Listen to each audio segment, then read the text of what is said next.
That looks a little bit nicer. Grease Angela Hawk will be a really hard one. You do have a Reese for... I guess it depends on which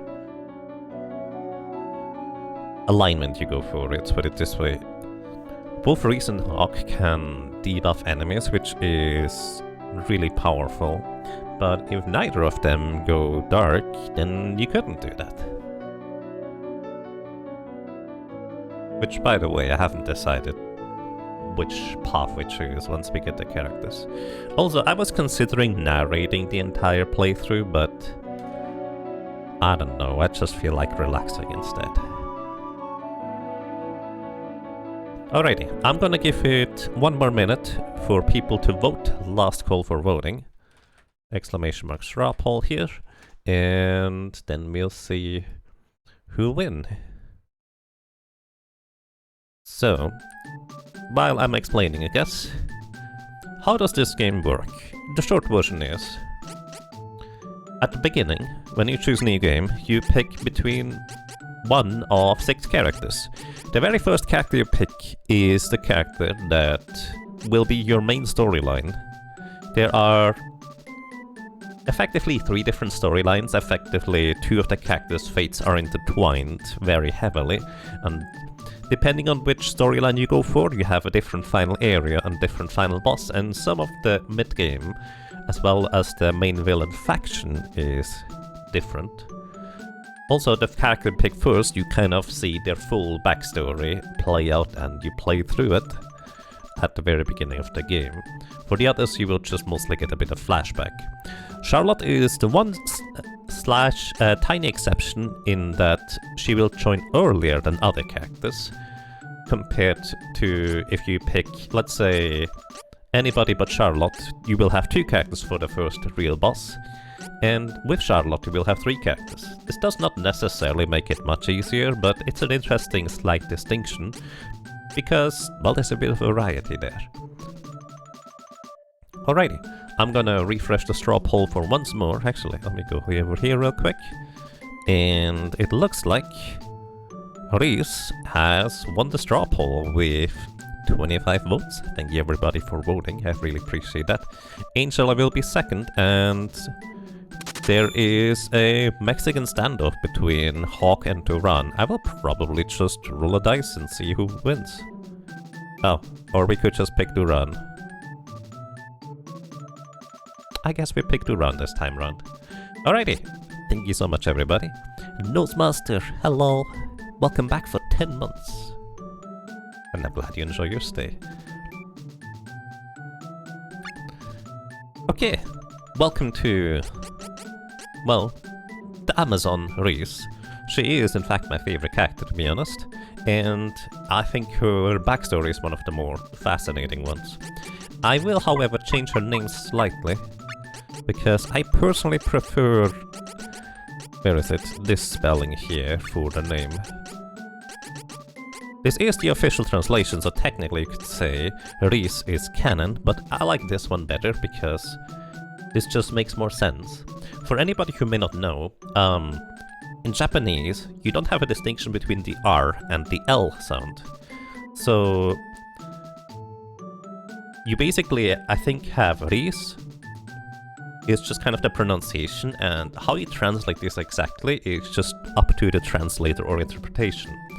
Lise for me just makes more sense because it is a more traditional name. But, oh well.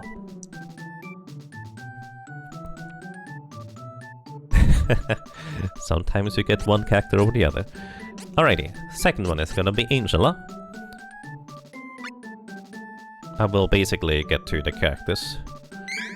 Slight explanation once we get to them, and third is gonna be Duran. Curious that we have basically both Angela and Duran, which, again, their stories are intertwined, and play through a different storyline. And we have Duran. Welcome to the team. Let's get started. Let me get Grimer out of the way up there a little bit. Just scoot over.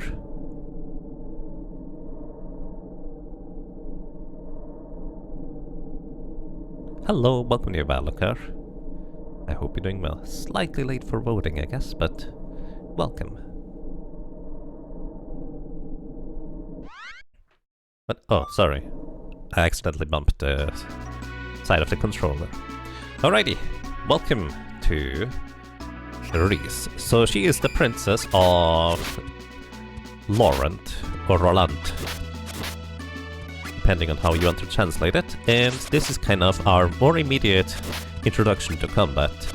A lot of the characters just have basic outline of combat, and the system is a lot more basic, I will say, compared to the predecessor, which is Seeker of Mana. Effectively, I can only attack so often. I literally can't attack any quicker than the character is ready. When I attack once or swing once, you will see her go with that animation right here, and then I can attack again. Also, we have the little blue dots at the bottom, just kind of filling up the bar, and once I hit 4 attacks, I will be able to use a special attack. I press the other button, and this is just kind of how that works. There's a little bit more nuance and intricacy that you could use for playing this game, but that's basically it. Worth noting, this game is effectively too difficult for the good old Super Nintendo hardware to handle, so visually it may look reasonably smooth, but it actually introduces a lot of delay and lag, unfortunately. But I mean, it does not necessarily have to bother you. You can also hold down the attack button in order to just have the AI take over the character and attack on their own volition. Alrighty, here we learn a little bit of the backstory of Reese, and somehow monsters begin emerging all over the world. The short version is the story of this entire game, so to speak. There are 3 good factions and 3 evil factions. Pretty much all of the evil factions are represented by one character, which being Angela, Kevin, and Hawk.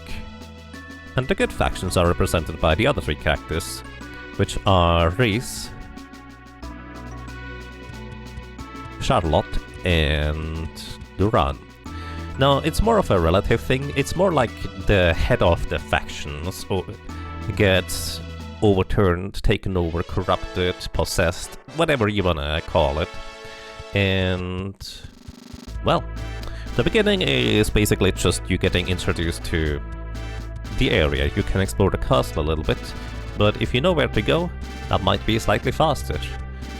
I forgot where to go, actually. I think I needed to go somewhere else. I never remember the beginning. No, this is not it. This statue there allows you to save your game. Also, one of the big reasons, honestly, is for me to play this game is I really like the music. So Reese here is the princess of the kingdom of Volante. They call them Amazons, which I think is kind of curious because they're literally on top of a mountain. But hey, that's just kind of how it works. Okay, this is the wrong... Wait, no. Is she?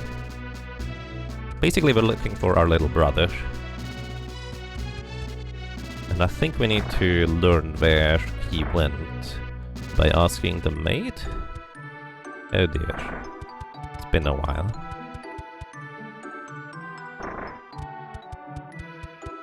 Your favorite track from this game is the Left-Handed Wolf. I don't know most of the track names. By the way, how's the audio balance? I probably should have asked and checked that earlier, huh? Maybe I do go down there? Hello, is it you? Oh, right. We needed to ask her in order to learn that we need to ask Alma. Now I need to go, I think in here or the other one. There you are. And she will tell us that Elliot has, well, been in places. So this is kind of where we learned that for Reese, her mother died when she was very young, giving birth to her little brother Elliot. And, well, I don't really have much to say about that because the music really well underlines the entire mood, if you will. Audio balance is good? Alrighty, thank you. Alrighty. And here we see the Wonder Magicians, Bill and Ben. They can, well, make chickens appear. Wow. And it's quite fun. By the way, worth noting, I see the same screen as you do, and for some reason, my capture card only captures 30 FPS instead of 60, and I honestly do not know why. I might just have to be able to afford a new capture card sometime.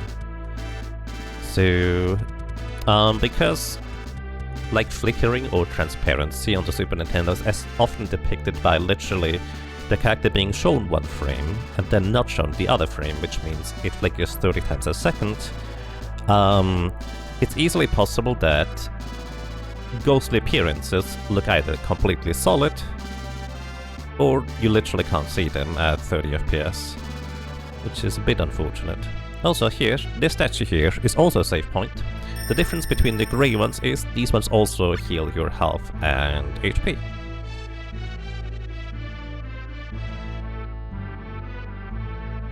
Oh yeah, this was my solo character playthrough there. I see. Solo character is a lot more awkward than in the other Secret of... well, in Secret of Mana in this game here. Alrighty, just gonna run through this intro here, I suppose. So of course, Bill and Ben are not the most pleasant individuals. The short version of what is happening here, only the royal bloodline, or something like that, can deactivate the barrier or the shield that prevents, well, enemy invaders or attackers from getting into the castle, kind of begging the question how Bill and Ben got in here in the first place. But, well, they tell Elliot that unless he deactivates the windshield, his mother cannot visit, because, you know, the windshield prevents her from visiting. Of course, that's not entirely true, but Elliot, being the gullible little kid that he is, which is very understandable when you're that young, deactivates the barrier and... well, the castle gets invaded. Hello, welcome to you, Hack Hunter. I hope you're doing well.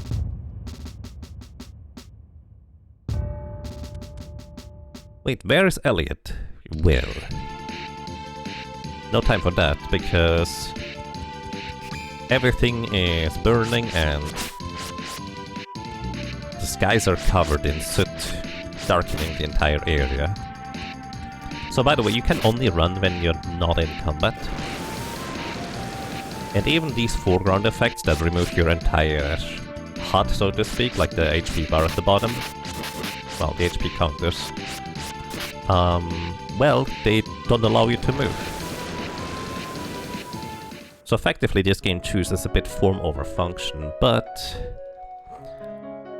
well, a short version of this tragic prologue is that Rize's kingdom gets attacked and conquered in the span of a few minutes. Her father gets murdered. For all she knows, pretty much all her friends are also dead as well. So she sets out on a journey to try and find something. Hope? I don't know what it might be. Well, actually, technically I do know, but you get the idea. It's a pretty brutal beginning, if you will. Kind of reminds you of the opening of Breath of Fire. It does have a bit of that, yeah. I agree. And yeah, visually this game for the Super Nintendo is quite astonishing in my opinion.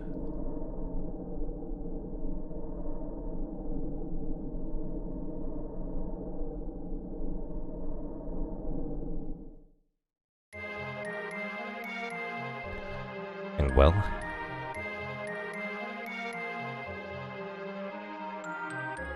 this is the beginning of our story.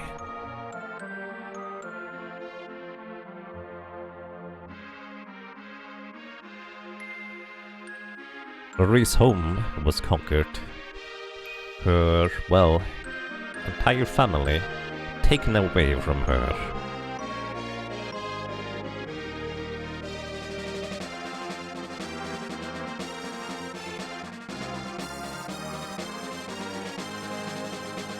And the only thing that might be still around or alive could be her little brother, because, well, she hasn't seen him since.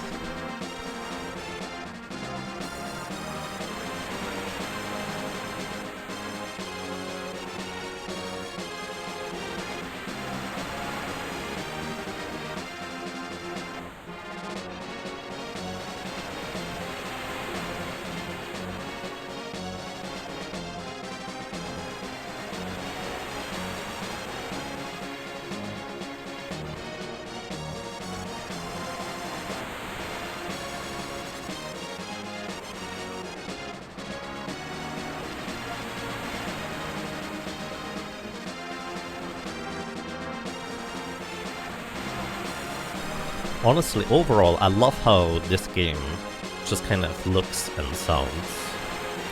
I do kind of wish that it was on, like, I don't know, a PlayStation or even like a later system that would have a bit more oomph behind it, so the gameplay itself could also be a lot more smoother. But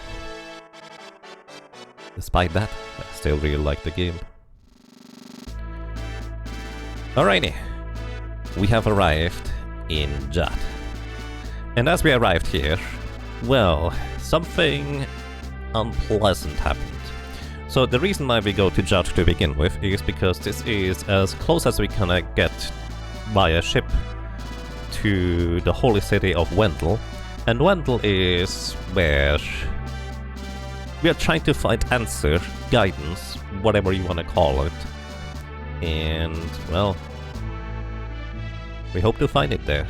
Now the problem is, the city where we arrived at the port is taken over by beastmen. But if we ask around in town a little bit, then we learn that the beastmen, well, they are pretty much in control of themselves during the daytime, but during night they go a little bit more feral and crazy, if you will. So they're trying to guard the entrance, but during nighttime they have a bit of trouble controlling themselves, or at least some of them do. This guy up here clearly is just still watching. And the idea of the beastmen is they're trying to invade Wendell. For what purpose, we don't really know. In fact, I'm not sure we've even figured it out, but effectively all of the factions, let's put it this way, in this game kind of have a similar goal. They are trying to gain something of immense power to be able to rule the world. It's the classic villain plot, but split into 3 different factions on how they approach things and how they do their methods, let's put it this way.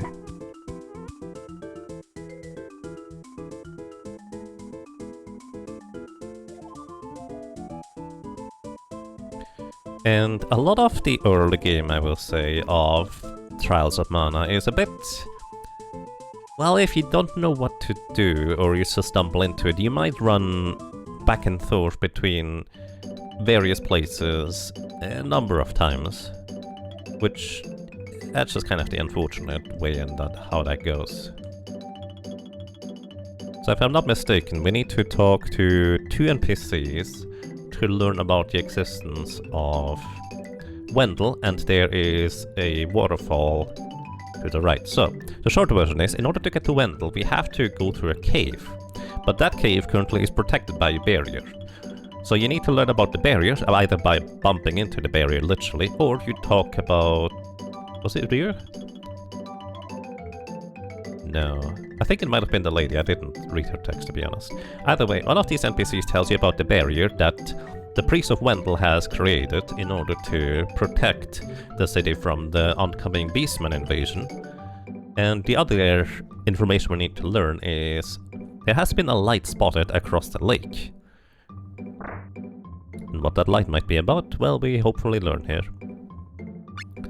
And you actually have to rest in the inn here in order for this event to take place. So how do you figure this out? Well, you probably just talk to all NPCs and at some point you might rest in this. So that's kind of how a lot of the old games go. Like, in this case, it's not particularly egregious.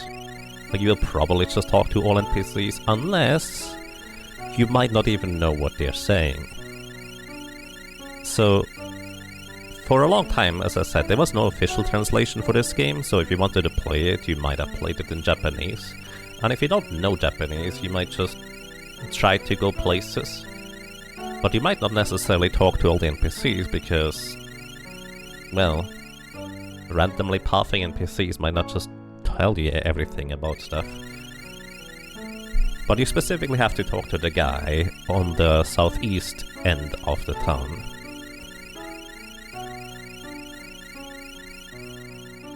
And we're woken up in the middle of the night, which, well, it was still the middle of the night, I guess, by this light just attracting our attention, really. And since we don't really know how to cross the barrier, I mean, might as well just see what this light is about. So we follow it for a little while. In case you're wondering, a lot of the screens usually have one or two different possibilities for enemies to spawn, or a set of enemies. If we get the rabbits are asleep during nighttime. Unless you hit them, then they're no longer asleep. Enemies here don't give a whole lot of experience, but you could easily level up once or twice. I'm not really going to worry too much about this for now. But yeah. Don't need to save. Also, we have these little things here. These are called high steppers, I think. And what they do is they bonk you up high into the air. Whee! And you kind of get a sense of where you are. It's basically a diegetic way of showing you the map. Which I never understood what these things were for when I was a kid. But now, actually, I can appreciate it a bit more now that I kind of understand.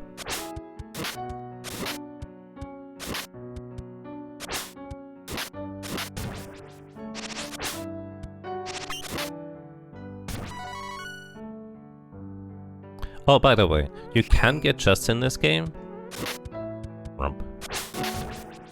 But only after the "you won" sign appears at the top. So effectively, the enemy you defeat last in a screen determines on what you can get as item drops, if you get a chest. Alrighty, and this is the fateful moment where the poor little princess of Volante here doesn't just have to figure out a way to find her lost brother and get her kingdom back. But on top of that, she gets the burden of being the chosen one.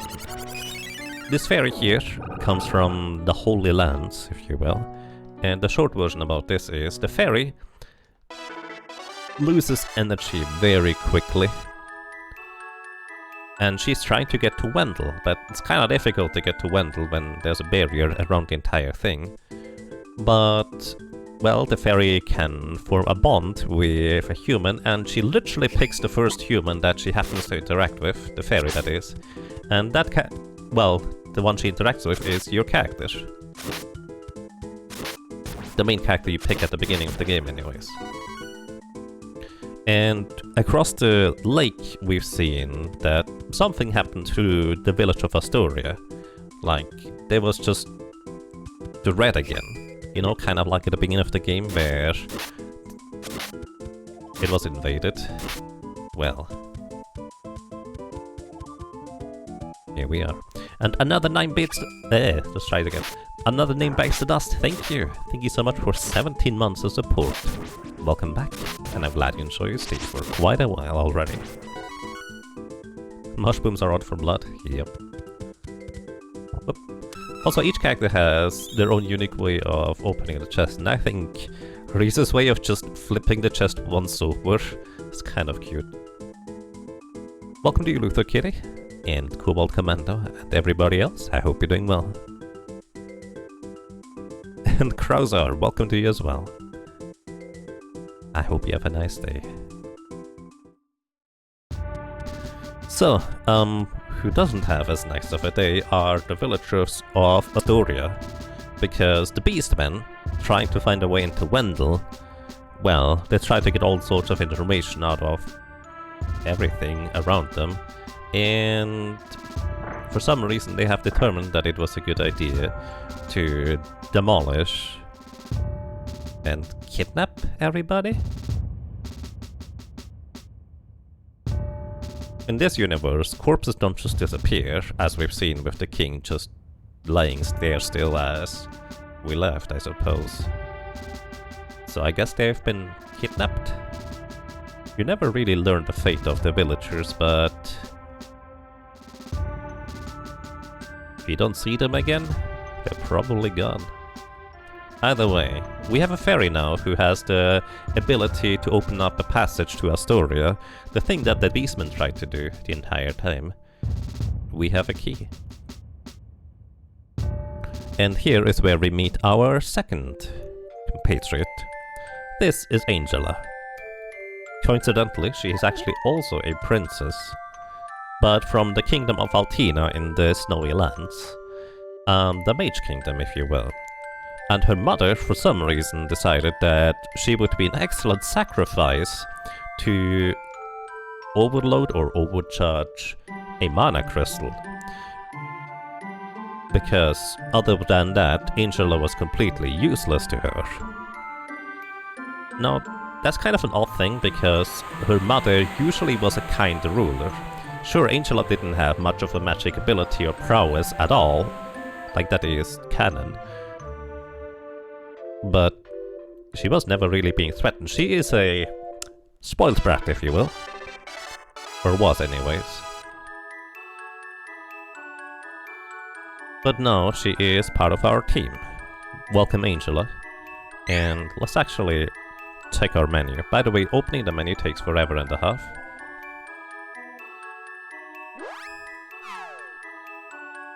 We can switch characters. And I'm trying to figure out, there is the menu.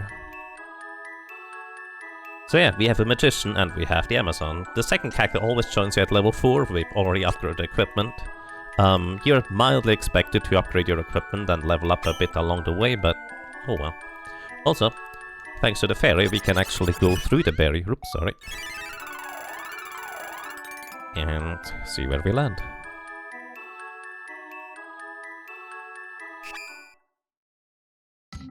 And yes, Kevin's animations are great, I agree. And we have some bats in the cave, and this is kind of where enemies start giving okay experience compared to how much effort it is to defeat them. We get some candy along the way, and each enemy we defeat also gives us a little bit of experience as well. Here you could save and recharge your health, but we don't really need that, especially since I kinda know where to go. Now, in terms of classification, Angela is mostly a magely character, which means she kind of mostly wants to cast spells. But there's kind of a bit of a drawback to spells that I'll get into once we, well, get to the spells. Right now, Angela literally cannot cast any spells.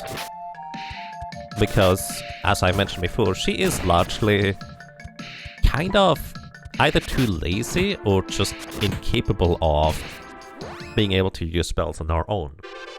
Either way, we level up for the first time. So, to very briefly go over stats, strength increases your attack power. Each point of strength is usually worth a lot. Dexterity doesn't really do much. The main thing it does is it increases the damage of throwing weapons. That's about it, actually. Stamina increases your defense against enemies, which I think is reasonably useful. Intellect improves your magic attack power. Specifically, any magic that is not light or dark. That is kind of an important distinction. Intelligence is basically for all elements that are not light and dark. Spirit is for light and dark magic. Both offensive and defensive. So intellect is magic defense against earth, fire, water, wind. There's 2 more. And spirit is the other side. And luck. Luck is supposed to increase your critical hit chance. There are no crits in this game. Luck basically doesn't do anything. Technically, it reduces the amount of traps you have in chests if you do get traps, but it's mostly useless. Dexterity is also mostly useless in case you're curious. So every character, I'm actually just gonna put strength into them. That's pretty much how it's gonna go. Now you're Nate. Raycodactylus, thank you so much for 57 months of support. Welcome back, and I'm glad you enjoy your stay. Hick, help me! This is Charlotte. We did not pick her as one of our party members, but if we did, she would actually kind of join us right around now. This is why Charlotte is kind of unique in that she joins you reasonably early, because this is her home. She is, well, living in Wendell. And her backstory is, in short, that one of her mentors, friends, whatever you want to call them, Heath, has been kidnapped by the Death Jester, or I forget what he is called. Der Todesnah.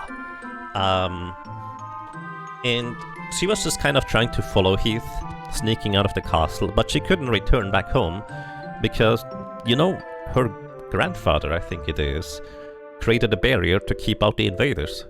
But thanks to us, she could actually enter anyways.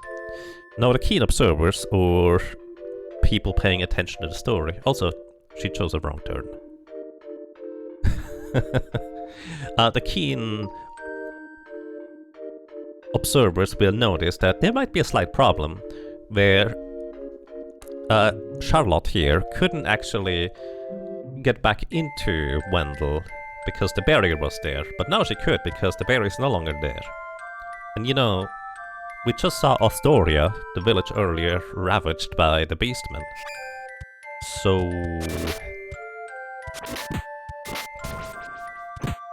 they want to get into Wendell. Yeah, I mean, I'm just gonna leave it there, for now at least. Also, I like how Angela effectively has upgraded equipment, but her base attack power is not particularly strong because, well, she's a mage character. And we're not gonna get magic until after the first boss. Get some candy.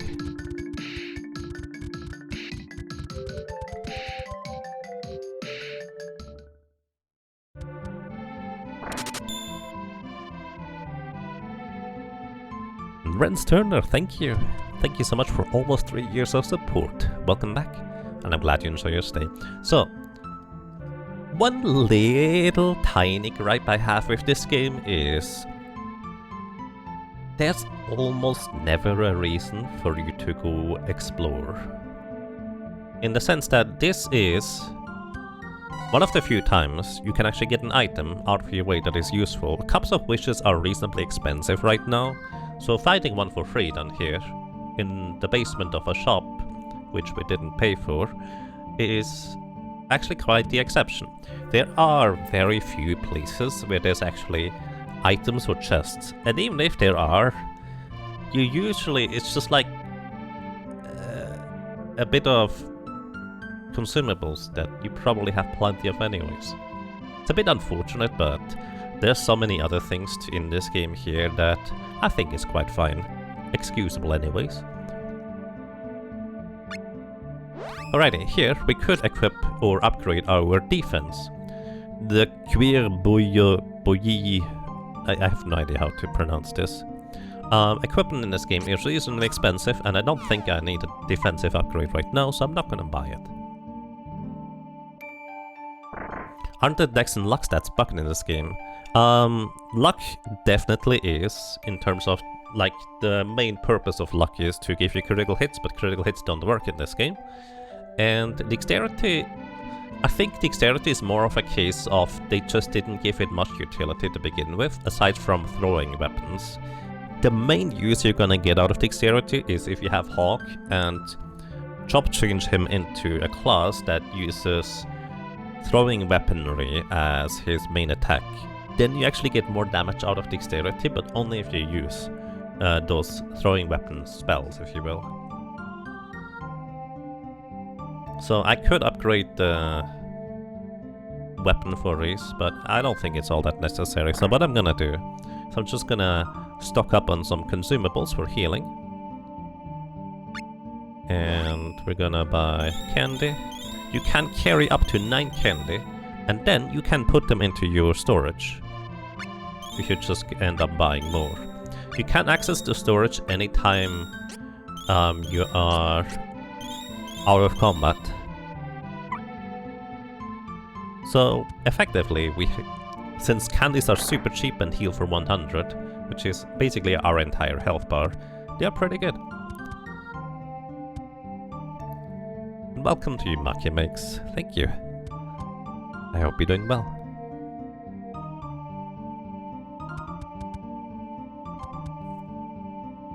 It's French yoga, boiled leather. So I tried to pronounce it right, but I'm pretty sure I don't know how to properly pronounce it in French. Welcome to you as well, Gobble Shoplifter. I hope you're doing well. Alright, this is the High Priest of Wendell, Charlotte's grandfather. And the short version here is both Reese and Angela specifically come to the city with their predicament.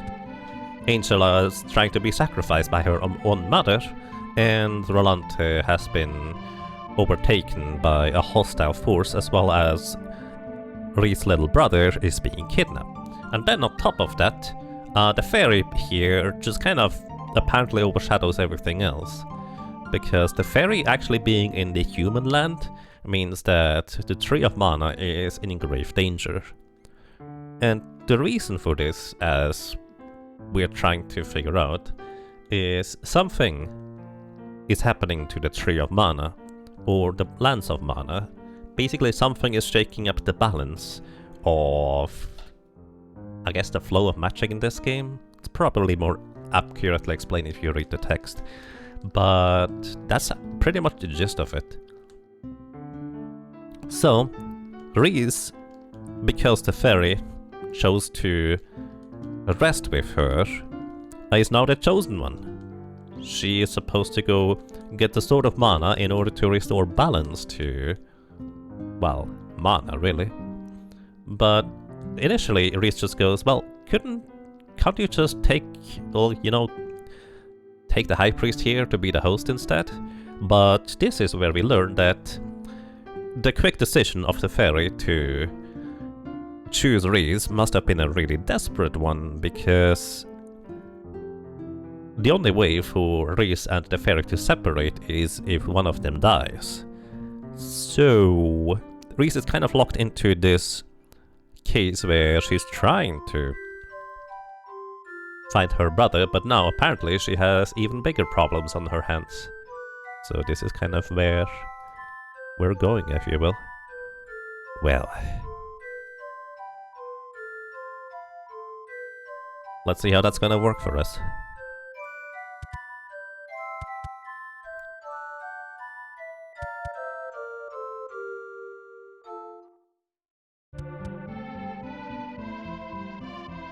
Welcome back to Wendell. So I remember usually sleeping here before going anywhere else, but I think that's largely because in the speedrun, which I've done a bunch of runs, nothing ever particularly serious, but in the speedrun you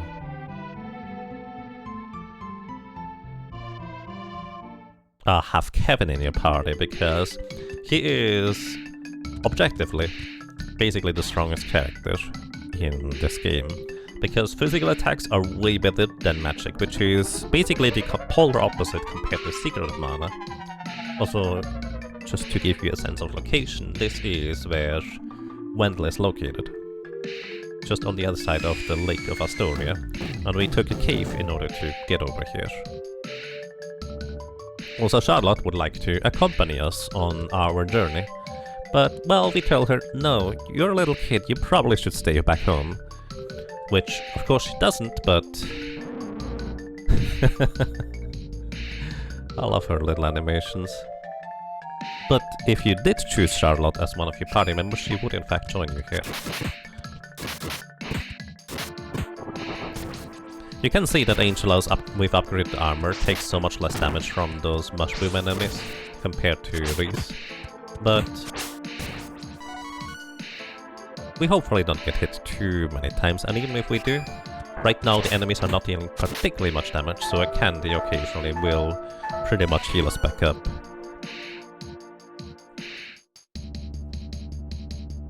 In case you're wondering why I'm not running, it's because I kind of just like taking my time.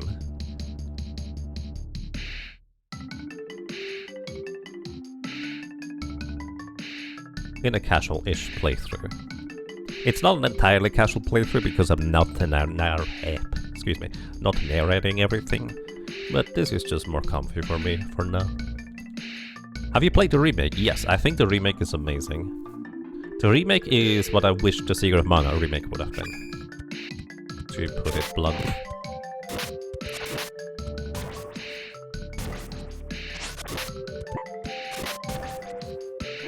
Alrighty. So, real quick, another quirk of the level up is, as you can see, I cannot select more strength for Reese right here. I would love to give her more strength, but there's basically two portions to leveling up. One is the hard cap. Certain stats for certain characters and classes cannot go above certain thresholds. However, there's also the concept of a soft cap. In this case, Reese will be able to get more strength on future levels, but right now, her soft cap for how much strength she can invest until the next level is reached. So we're just gonna choose the next best stats, which, in my opinion, is just stamina for taking less damage. I don't remember whether it also gives you more health, but that's the short version.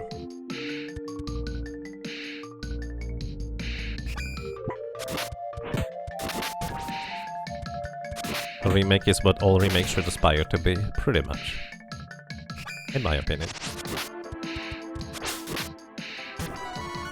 Honestly, aside from like an entire overhaul like the Trials of Mana remake is, another one that I greatly appreciated was actually Saga Frontier. Saga Frontier basically, from what I can tell, is pretty much the original game with a bunch of quality of life quirks, especially the hint system, because that game is insanely obscure if you don't know what to do. And considering that I played that game for the first time in, well, its re-release, that was kind of appreciated. But also, one thing I will say about the Saga Frontier one is that one actually completed the story. Like literally, there was a portion missing at the end in the original release that they ended up inserting, which honestly that felt just like a labor of love to me. So I like that one style as well, quite a bit. Candy has been sent to storage. Alrighty. What do we do? Now, when I was a kid, I was just kind of confused. Alright, it gives me the item menu. I have a rope. Nothing happened. You can't use the rope in order to get across the gap, so what do you do? And for a long time, I didn't realize that I could switch to elements. Which fairy apparently is an element. And this is how you get across the gap. Like, I guess if you read the text, or could read the text to begin with, which I couldn't when I originally played this, really, you would figure it out reasonably quickly, but this took me a long time to finally get across that gap. Although, on the other end, I got kind of lucky in a later portion of the game, which I might point out, where I just randomly figured it out more or less right off the bat. Also, for Angela, I also give her strength. She doesn't have any spells right now, so her dealing more damage with the bonking stick just makes more sense. Thalfon, thank you! Thank you so much for 47 months of support. Welcome back. And I'm glad you enjoy your stay. I hope you're doing well. Thank you so much. So, Reese is almost dead right here. Characters will get revived to 1 HP when all enemies are defeated in a screen. Or you leave the screen and come back.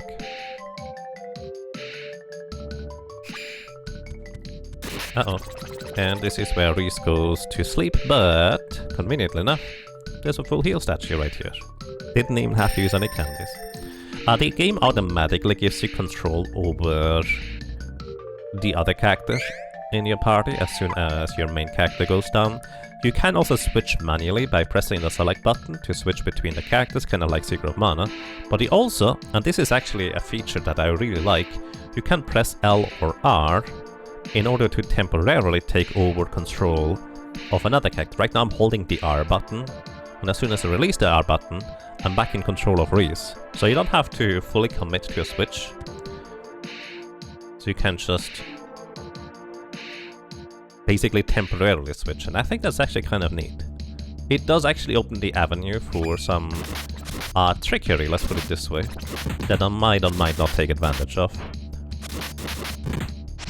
Because, again, the combat is a bit janky. Hello! So, considering how janky the combat is, I can do some things with it. Beat the game? Sure.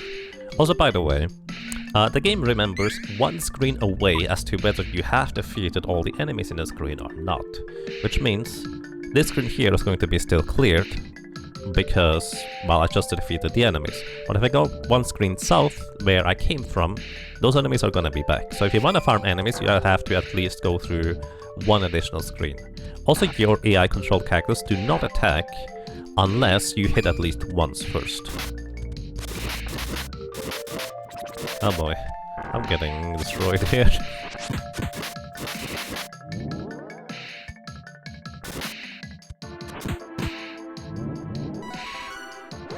I'm just gonna heal up here. I didn't mean to heal up Angela. I don't know why it automatically targeted her, but interestingly enough, and this is technically true for Secret of Mana as well, the character who uses the item is the one that throws it, so to speak. Which, you know, kinda makes sense. But in Secret of Mana, I never realized that when I played this as a kid, that the character who you open the menu with is technically the one using it. But here, you can literally see them throw the item at whoever is the recipient. Which I think is quite curious. But it also makes a lot of sense. Alrighty, we have reached level 4. And I'm gonna just level up Spirit, because our next opponent here is going to deal light magic damage. So we get slightly more defense against light magic. And Prof Ness, thank you! Thank you so much for a crazy long time of 6 years of support. Welcome back, and I'm glad you enjoy your stay. Thank you so much, Prof Ness, and, well, I'm glad you still enjoy your stay.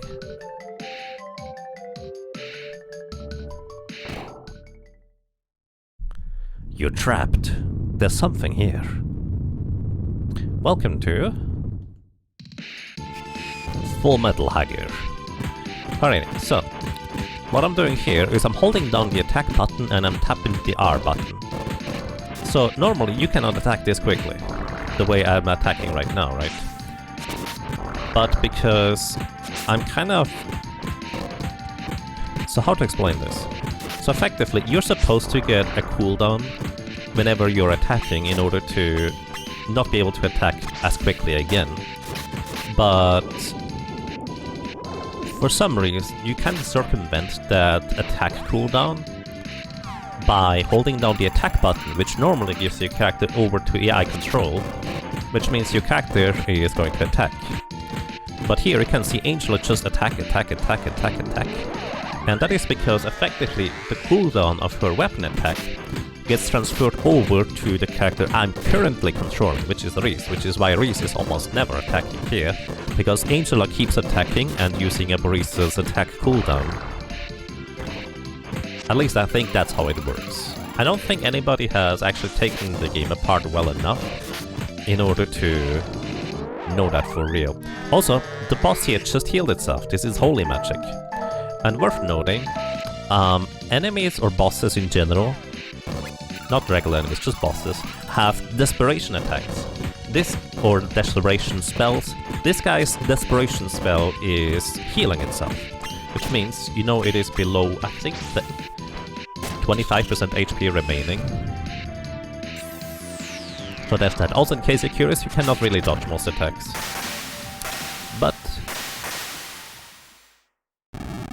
he's not that big of a trouble to deal with. Angela Rage Mode. Angela? Yep. But yeah. Basically, I guess I'm just using the combat system to its fullest advantage. So, welcome to Lumina, Wisp, whatever you want to call this one. This is the Light Elemental. And it was actually being kept hostage by the Full Metal Haggler, which is why it could actually use healing magic apparently. And well, we freed it and it decides to join us. And this is kind of also the quest that we were sent on.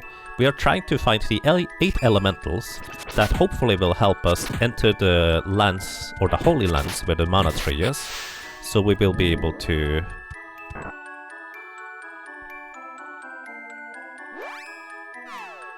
well, get the mana sword and restore balance to mana, which is kind of one of our top priority goals.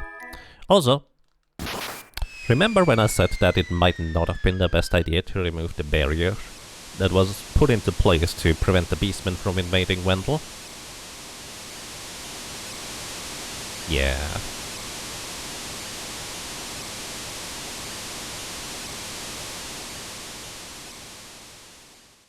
Oh yeah, there's supposed to be a dodge and evasion stat as well, but kind of like luck that just doesn't do anything. Which honestly I'm fine with a dodge and evasion stat not working. Because if you know anything about Secret of Mana, that game does have dodge and evasion. It just never tells you about it. You just feel like it's always janky hitboxes, and don't get me wrong, Secret of Mana has a lot of janky hitboxes. But it's just kind of amplified by enemies just not reacting to your attack, because the game decides 30% of the time or 40% of the time, depending on your level, that you miss. And it doesn't tell you about it.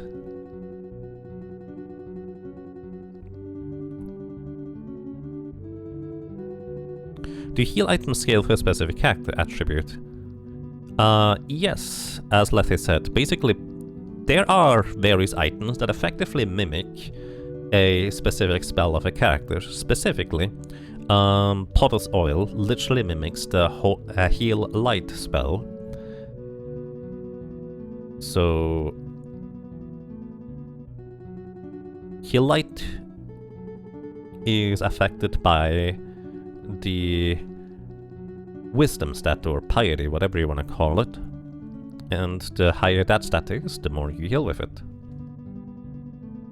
Which actually might be a decent reason to level up Piety on other characters that don't usually use it otherwise, because it just allows them to heal for slightly more with the Potter's Oil. Which Potter's Oil, once you get access to it, is strictly the best healing item in the game anyways. Alrighty. We have arrived somewhere. We were knocked down into a pit of water and then thrown into the jail by beastmen. And this is where we meet our third and final party member. This is Duran, the swordsman from Forcena, I think it is called. And whichever third character party member you have here is going to have their own method of tricking the beastmen into letting them free. Duran, of course, just goes the route of taunting him and then tricking him, which kinda makes sense. And he is the most straightforward character in terms of combat. He just hits like a truck, but only once. In fact, all of our characters only hit once. Specifically, Kevin and Hawk would be able to hit twice with one attack. But, oh well. Welcome to the team. He actually joins at the same level as Angela did earlier, curiously enough. And we have a full party. I think you would always have to run in the cage to the right as well if you chose to have Charlotte in your team earlier. I'm not entirely sure about that. Well, unless you have to run in your team already. I don't actually know the list of priorities on which character appears in the cell to the right.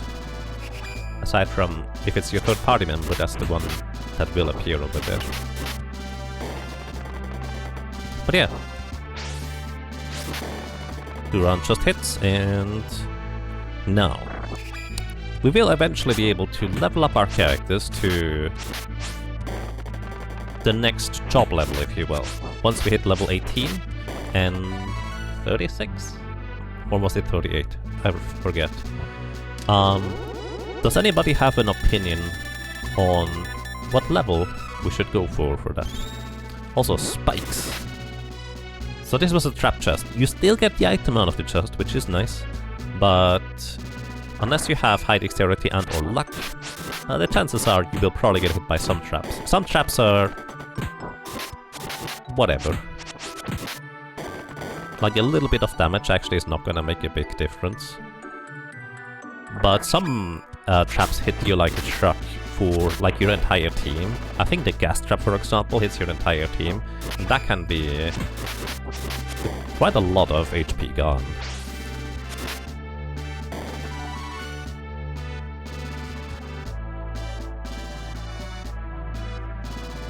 $42.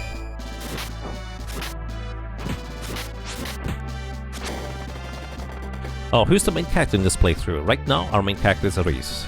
So we're gonna play through the Archmage storyline, if you will. Which... is it Archmage?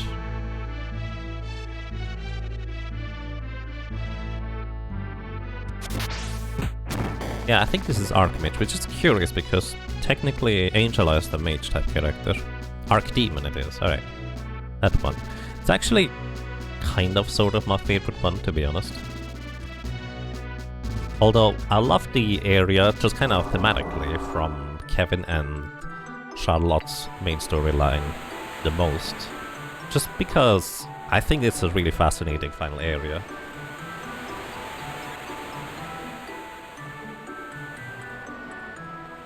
Also, where's my water bucket? Be right back.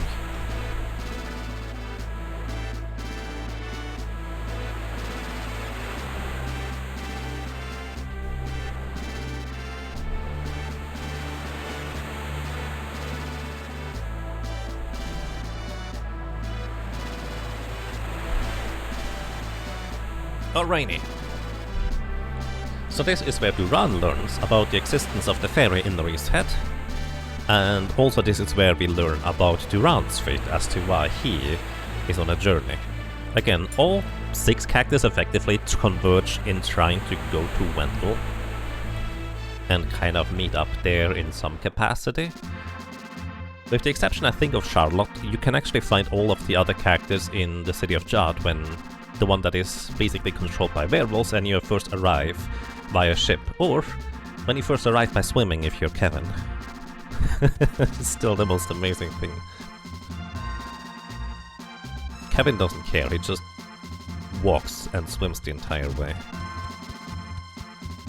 Either way, the short version of Duran is that he wants to become stronger and find the mage in red that invaded the castle and threatened his king. He has a bit of pride, but at the same time, he is opposed to the faction of Angela. And this is kind of where the two learn that, well, Angela's mother is the one who ended up invading Forcena, Duran's home. And this is kind of where, if you have both characters in your team for a particular storyline, you occasionally get a bit of additional dialogue where, well, this is also where you learn that a lot of the kingdoms, especially the ones that have turned evil, have some form of corruption in them in some capacity. That they have not always been that way, and suddenly turned to rather drastic measures. Let's put it this way. So this is where I think I should get a new weapon. Specifically for Reese. Alrighty. Long spear, 25 attack. Isn't that the same as the before? Also, where are we here? Is this Rolante? This is Rolante, isn't it? This is actually straight back to Reese's home. Oops, sorry.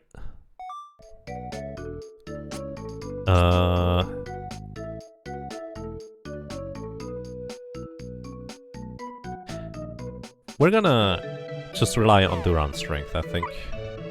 It'll be fine.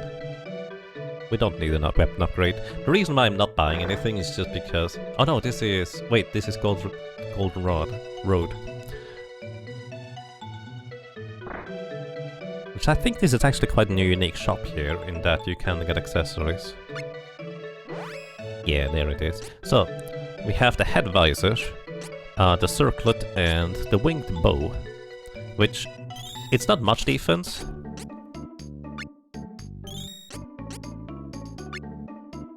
But equipment pieces for the head specifically, as well as the accessory slot, are kind of rare-ish to be able to buy them to begin with. So when I can do this, I think I'm gonna prioritize them over the others. I actually forgot an entire portion of the game just now. If you may have noticed, we're actually trying to get back to Forcena. And the reason why we're trying to get back to Forcena, where Duran actually came from, is because I'm trying to find the words.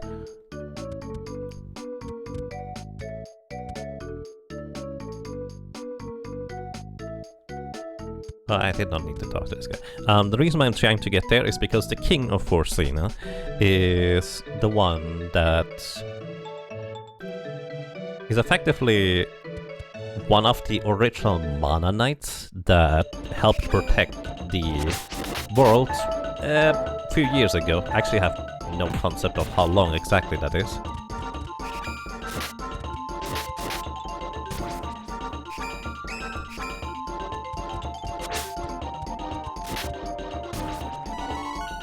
And more strength. We are trying to inquire with him as to where we would be able to find the other magic spirits, because our current assumption is there are 8 mana stones in the world, and generally speaking, the location where we expect the mana stones to be is also where we are going to expect to find the mana spirits, just kind of alongside them. So we're trying to get information as to where to find these mana stones in order to find the mana spirits. So we're trying to get to Forcena, which we have to go through a cave across a bridge in order to arrive there. Also, poor Reese is just getting destroyed because I didn't heal her. Sorry, Reese. Also, these dart attacks are just really mean. Also, you may have noticed, these dart attacks also a bit more spirit for Angela. These dart attacks also cannot be avoided, and they stop the entire action on the screen. And basically what I can do is I can now cast a spell. Angela just learned Holy Bolt, which she can target a single enemy, or all enemies with. Unfortunately, you can't see the flickering cursor because 30 FPS for some reason. So she has a bit of casting time until the spell concludes. Then it deals damage, and you might already see the biggest problem of spells in this game. Well, actually, one of the 2 big problems. It stops actions for all the other characters. In Seeker of Mana, you could still go ahead and attack, move around and do stuff while the other character was casting a spell. Just the menu itself was just pausing the gameplay. But in this one here, anytime any like big scripted action like a spell happens, everything stops. And that's kind of one of the biggest downsides of spells in this game. It just slows down the pace of the game so much.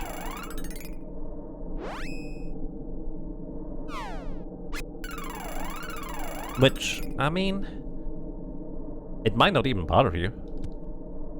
Which I think is great, because there's so many other amazing qualities about this game that I feel like I can look past it.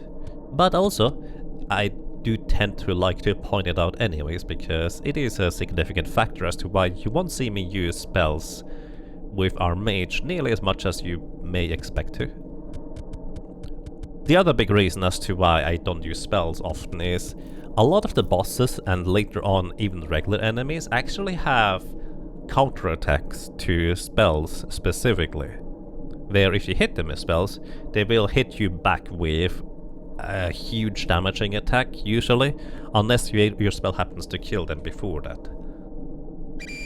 So it is, on top of being a bit slow, just kind of a big risk to even cast spells to begin with. It's like level 9 spells in Seeker of Mana, pretty much, yes. Alrighty. As we're trying to go to Forcena, we're actually ambushed by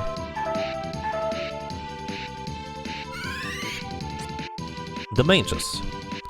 What do the mages do? Well, we know that they are trying to invade Forcena here. And of course we can't quite let them. But also, this is also where we learned that Angela apparently is no longer necessary for the goals of the Forcena or the Mage's Kingdoms. So they are perfectly fine with just straight up killing Angela at this point. Which I think is kind of rude if you ask me. Heal yourself.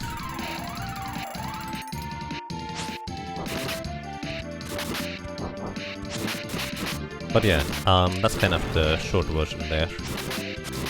Also, this is actually a surprisingly tough mini-boss fight here. We already defeated one set of enemies, so we should be hopefully fine at this point.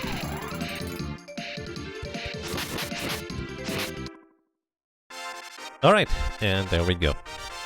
You win! And, well, the mages run away. They're probably scared of us. But actually what they're probably even more scared of is the reaction of these magic machines exploding. And the bridge is gone. Now unfortunately, our cactus did not have the presence of mind to cross the bridge to the side where we wanted to go. So we are back to where we started. And now we can't really get back, or well, across to Forcena, so we have to find a different way. And this is one of these other sections of the game where it's a bit convoluted on how you even progress at this point. But if you explore the first city that we just landed in earlier with the ship just a little bit, you will notice that there are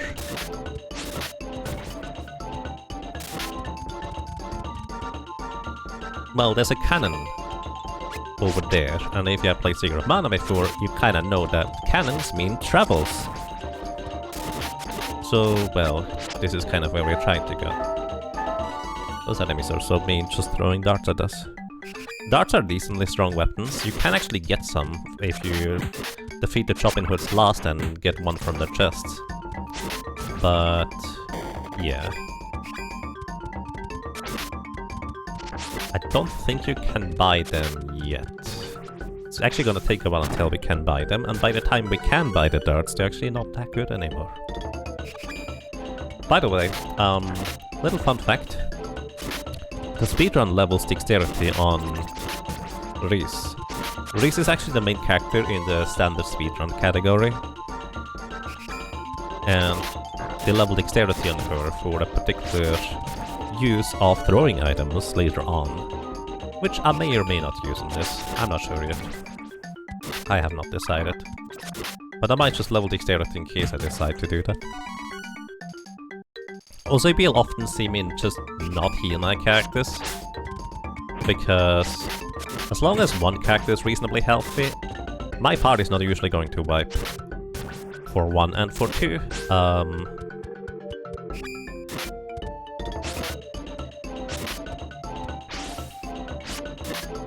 Healing your characters, while it is not particularly costly considering how cheap candy is to buy, it actually costs you a different resource that isn't money. It costs you time. Now, because of how much effort the game has to go through in order to calculate all sorts of things, let's put it this way, for, well, all sorts of things. Just kind of the entire way how combat works, let's put it this way.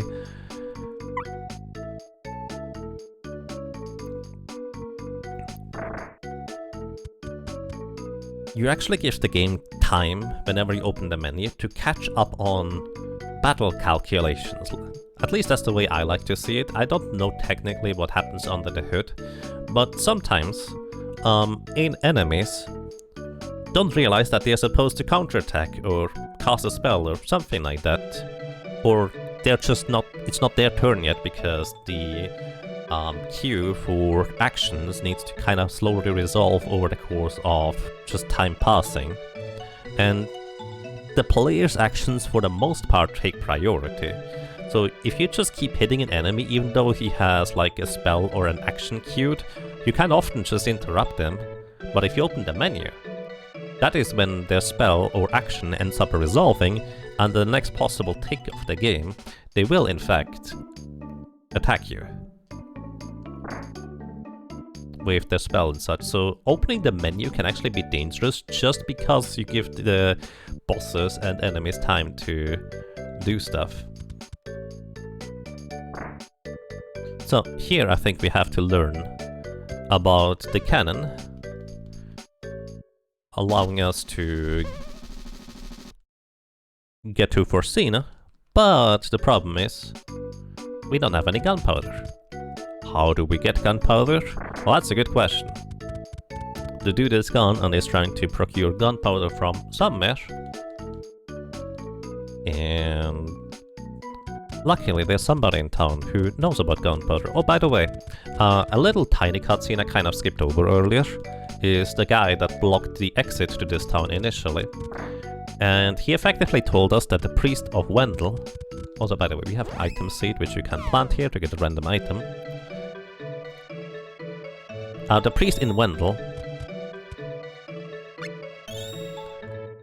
actually fell ill because he expended effectively all of his energy to create another barrier to keep the beastmen out. So Wendell is safe, but effectively Charlotte's grandfather, the priest of Wendell that we've met just earlier, is now kind of in not particularly good shape at this point.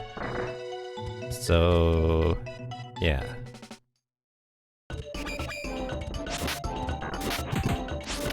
Alrighty, so we have learned about gunpowder. The dwarves apparently have gunpowder, so we go to the dwarves.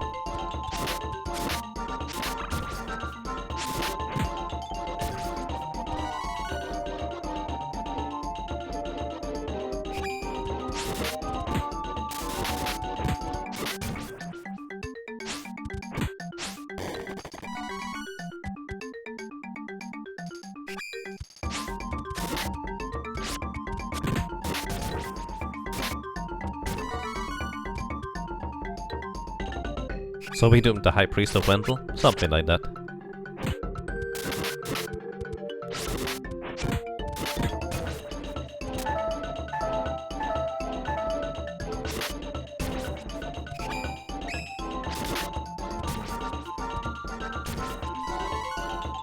Also, don't worry, I'm gonna actually upgrade equipment a bit.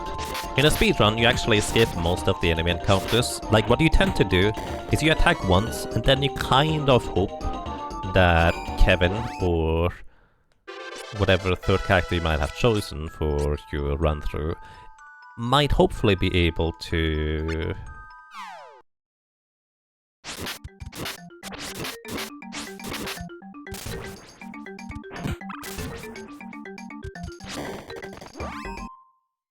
Oh, no more strength for Duran.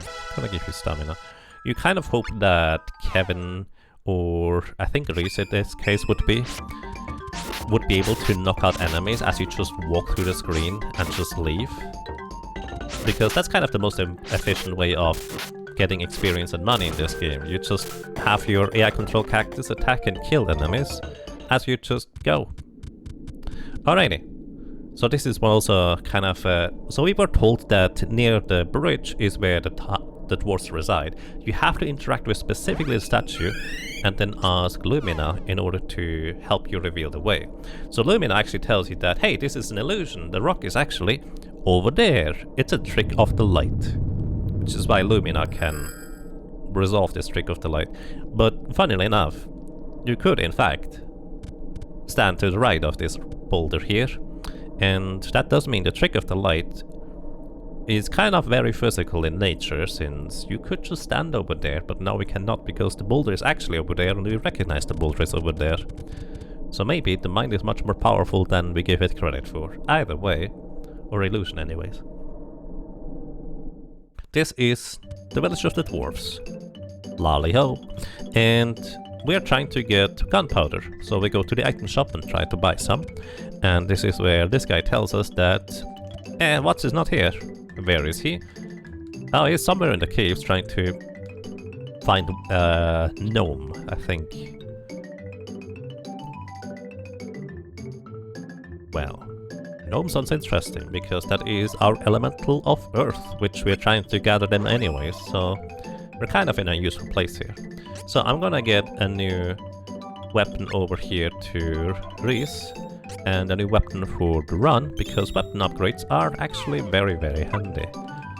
Can we get armor upgrades in here? And yeah, unfortunately Angela doesn't really get much of a weapon upgrade, because it does not affect her spell power at all. It only affects her physical attacks, which, since I'm not using many spells to begin with, those are actually not too bad to have improved, but it's also kind of expensive. Alright, I think Duran is fine with armor. I will upgrade Reese's armor finally. And that's good enough for me. So Reese finally gets an armor and weapon upgrade, so she will deal a lot more damage than before. And also... wait, I did not equip it?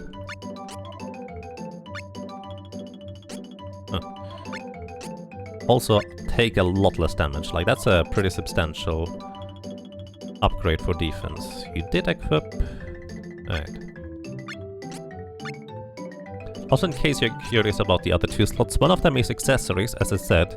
Getting accessories in this game is, well, very specific in specific shops, and also progression of the storyline type shops. And this last slot is for shields. Duran is the only character who can equip shields. Which... correct me if I'm wrong, but I think shields literally don't do anything, because there's no evasion stat. I think one of the shields actually does something special, and that gives you a tiny boost or something. But that's about it. As we know, light is both waves and particles, and apparently in the mana world these particles can be quite solid. True.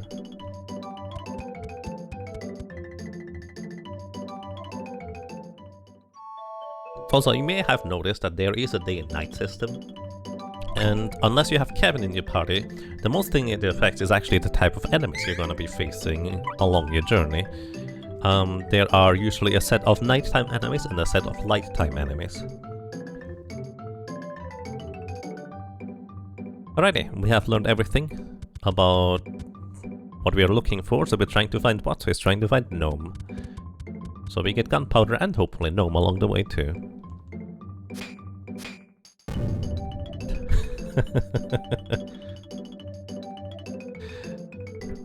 This guy just kind of mocking us. Ha! What kind of adventurers are you? You're pretty weak, huh? Alrighty. Welcome to this place. I want to kill the mushrooms before killing the slime. Because the slime now has a chance to give us a chest, and that chest has a chance to contain one of the most powerful items in the game. Which I kind of hope to get, but we'll see. Also, I think if I made it nighttime, more slimes would spawn. Either way, enemies in this game for the most part have a rare drop and a common drop. Oh no, you killed that guy first. Ah. Not what I wanted. Either way, they have a rare drop and a common drop. The common drops are not that interesting. The mushroom eye, on the other hand, that is actually one of the interesting items. Now, it's not a particularly great one. It just puts a target to sleep. So effectively, it can be useful for crowd control in very specific situations, but considering it doesn't work against bosses, it's very, very limited usefulness. But it is one of the more interesting ones, at least. Generally speaking, a lot of the consumable items literally mimic the spells various characters can learn. And in the case of this one, for putting enemies to sleep, I think you literally need a character at least in the 3rd job class in order to cast the same spell. So if you can just buy these items, they are both very cheap to buy and a lot less effort because you don't have casting time for your character. The spell hits instantly and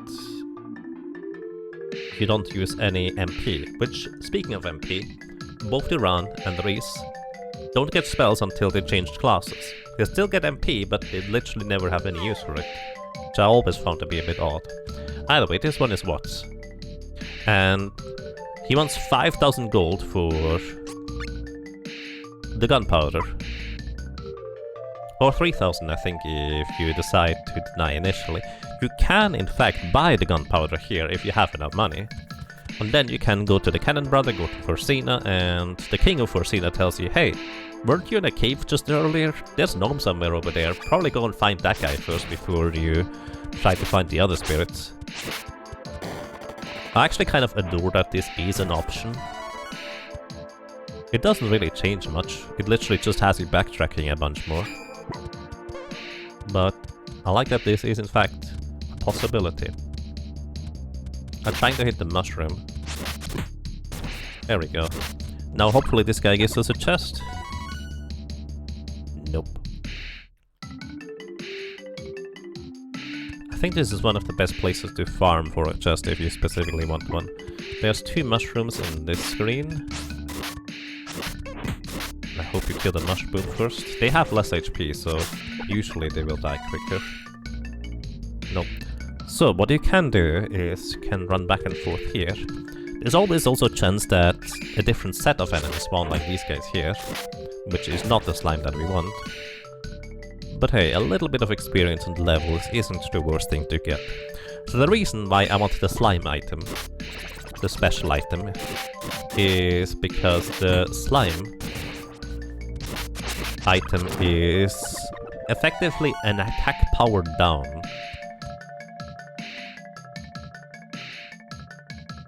I'm considering... should I? Here.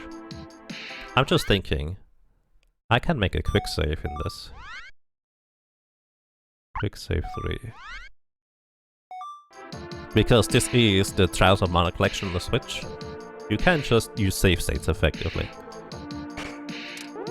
And I don't know if the items are predetermined when they are dropped. Medical herb. I'm actually mainly just curious whether you could just quick load until you get it or not. It's more of a conceptual wondering what you can get. Then again, I would specifically need to get the rare drop in order for that to be determined. Oh well, I don't actually know. The item is already put into the chest, or you get the item when you open the chest. That's okay.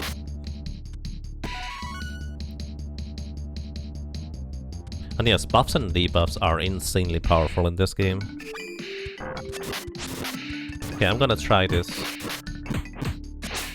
one more time, but this is kind of how you would normally farm it. I was considering just trying to go for the specific drop. Also give intellect to Angela, because if we do use spells, at least they should be decently strong, right?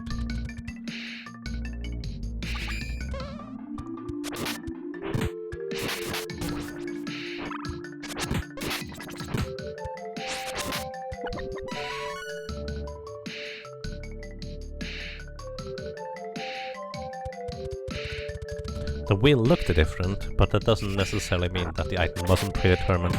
Right, I actually don't know. I may have tried to get a specific item in the past, but who knows. We obtained a Dream Read. That's actually a very interesting item too. And I do believe you cannot get those outside of chests. Correct me if I'm wrong.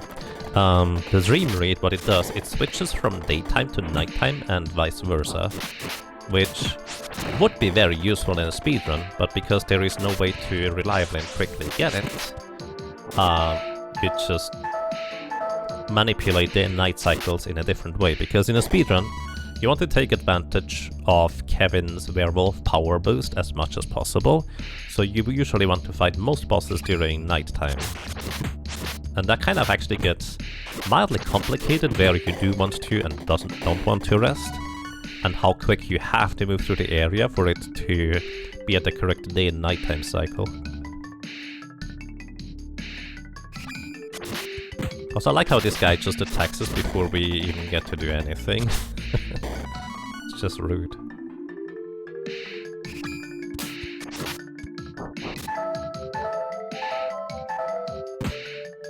Also, even if this guy up there drops a chest, we couldn't reach it. But hey, we still got the experience from him.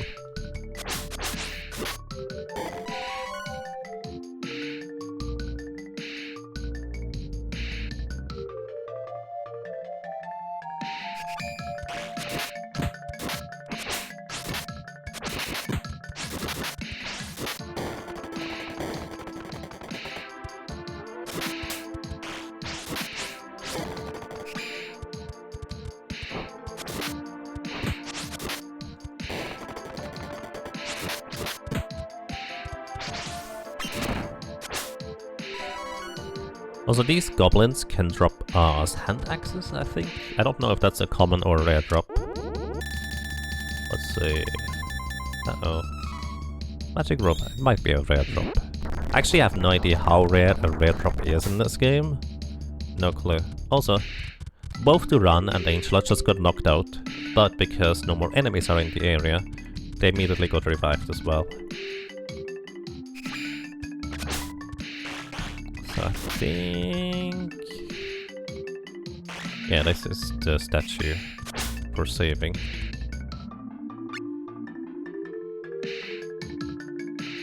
It might be possible to check via memory watch, possibly. While this is technically an emulator, I don't think I can access memory watch in any capacity. At least not to my knowledge.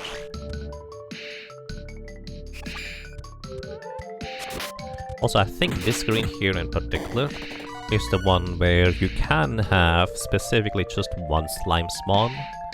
So this is technically the quickest location to... oh, this is not good. This is technically the quickest location. Let's just heal up. To try and get the slimes, but I think it does have to be specifically night or daytime. I do not remember which one it is. Probably daytime. Welcome to you, Falky. I hope you're doing well.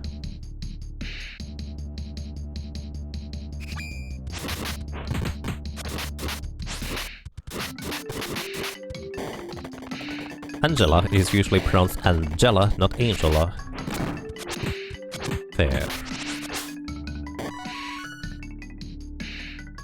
Thank you. Alrighty. So, I think... I'm not sure whether this is quicker to reset or the other way around. Also, I think... this is different. Alright. Could go for stamina. I need 8 dexterity, I think. But this is a casual playthrough. I will probably get 8 anyways. I'm leveling up way more than the speedrun anyways.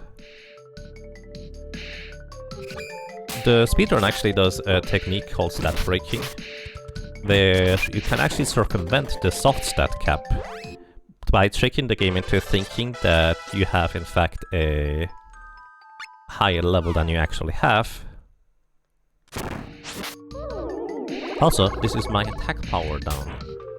It's a very powerful... Was it defense down?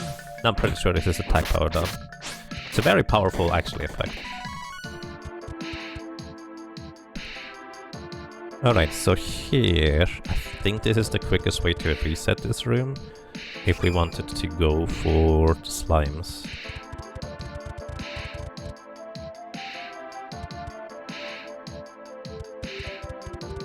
Is your Switch one of the early ones that can be jailbroken? I have absolutely no idea.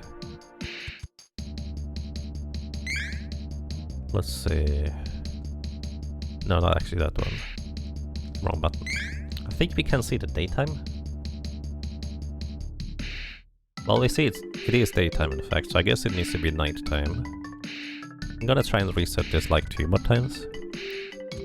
Did I get my Switch shortly after release? I don't really remember, to be honest. How close it was to release. Like, it wasn't immediately after release, it took a while.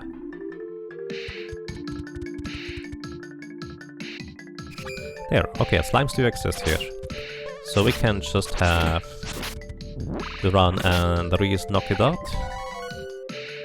Hope for a chest, and if we don't get one, I'm pretty sure this is the quickest one to get. So the reason I'm putting so much emphasis on trying to get a rare drop from an enemy this early on in the game is there is going to be a boss enemy later that is really, really brutal. Then again, I guess casually, if you have either Hawk or Reese in your party, you might already have the spells to power that boss down just kind of naturally anyways. But if you don't have Reese or Hawk in the party, this is kind of your only option for that kind of deal. I actually honestly have no idea what level I will be reaching by the time I get there. I will probably already have job changed. But you need to have like 1 or 2 more levels after the job change in order to even get your spells to begin with. I would like to get 1 chest from the slime. Just 1.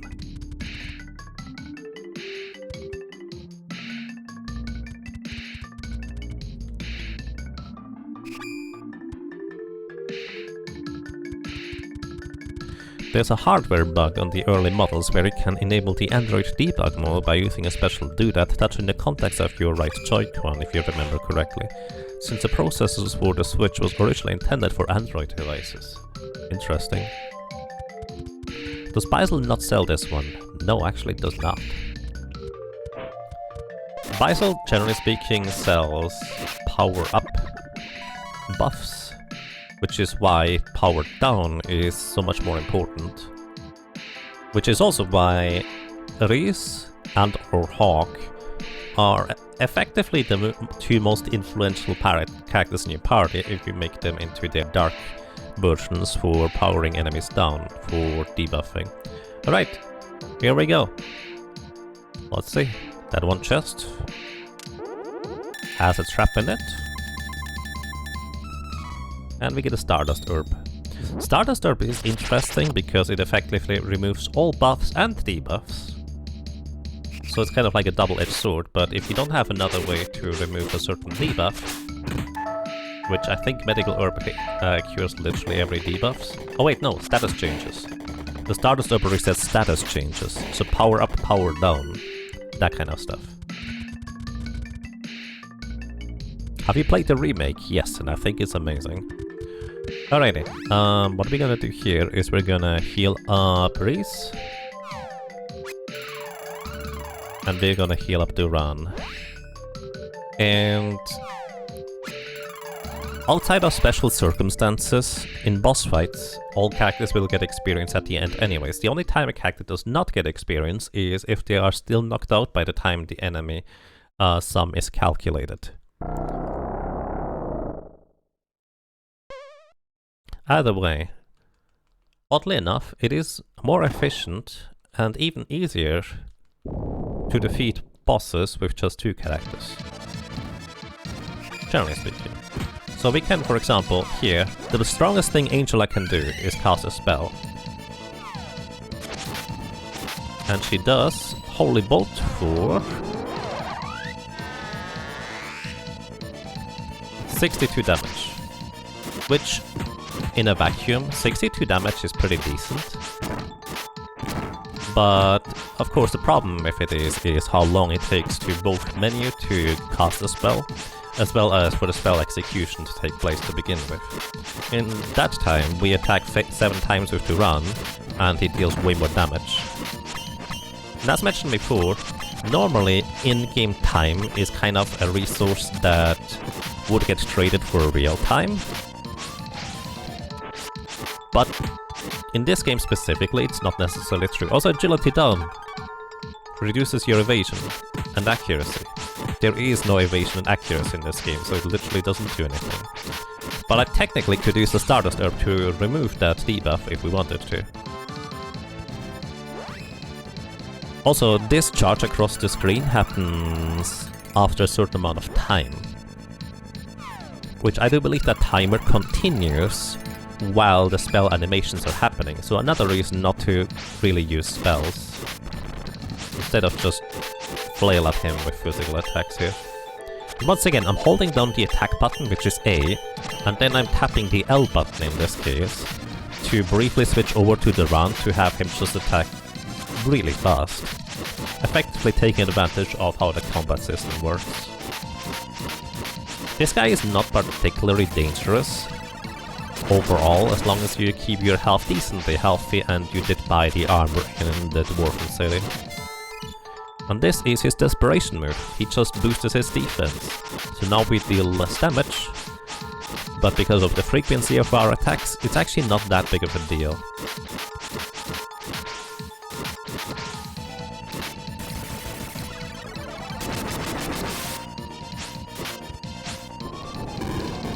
And this is the other timed attack. If you have really good damage output, you can actually straight up skip that attack right there.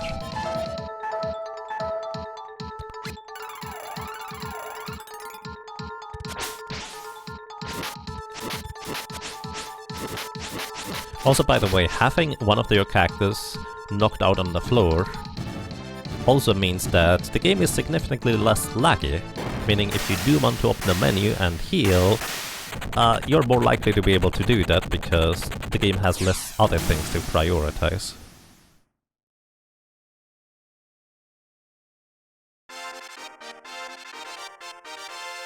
You win! The exit appeared. Alrighty, and Watts here is impressed with our performance, and we also are going to become good friends with Gnome, who was, once again, kind of like Lumina, being held hostage by the Jewel Eater for a snack being a snack later, really. And the Jewel Eater boss we just defeated means that Gnome is going to happily join our party, and Watts is so impressed that Gnome is just immediately taking a liking to us that we can have the gunpowder for free. Or nitramite it is called. Fair enough. It's like dynamite and nitro. And he offers us to transport us back to the entrance of the entire area. Convenient, because this is where we want to go.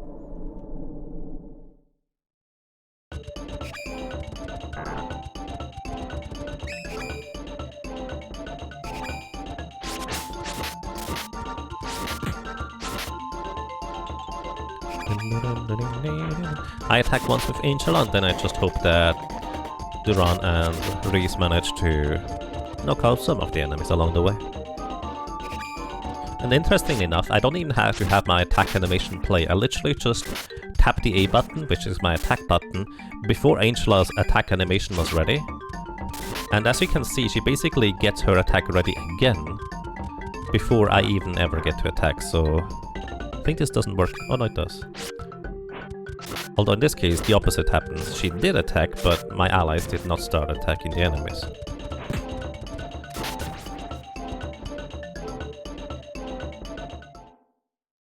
Okie dokie.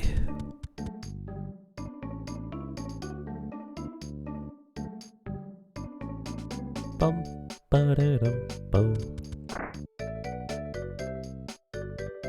Okay, now we have gunpowder. And this guy forgot that we were supposed to bring him gunpowder for his genius machine. And of course, our characters are a little bit upset with him that we went through all this trouble to get him that stuff, just for him to forget.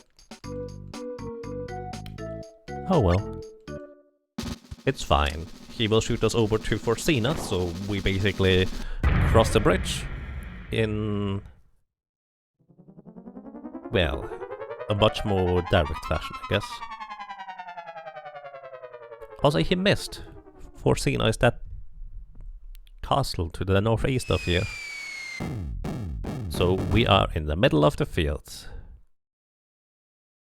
Where are we? Mulberry Moors. I do think it's kind of cute there, where if you don't move your character is just taking a nap until the idle animation starts. So how do we get through here to Forcena? Well, it's somewhere in the northeast. And if you don't have to run in your party yet, you would in fact actually get to meet him briefly, since this is his home. This is kind of where he ends up. And honestly, one of my favorite aspects of this game is how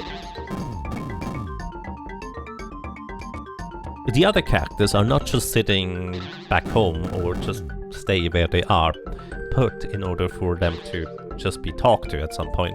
They effectively go on their own adventure because all 6 characters have their own goal.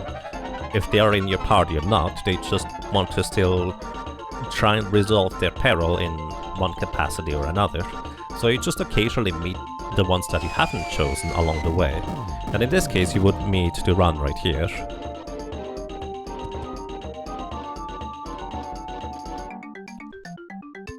This area was so well done in the remake.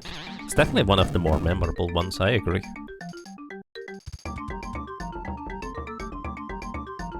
Wait, why did I do that?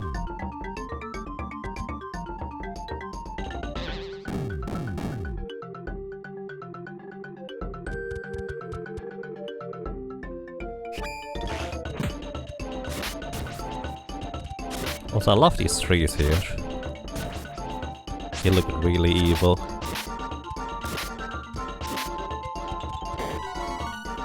But unlike in Kirby, they never actually attack you.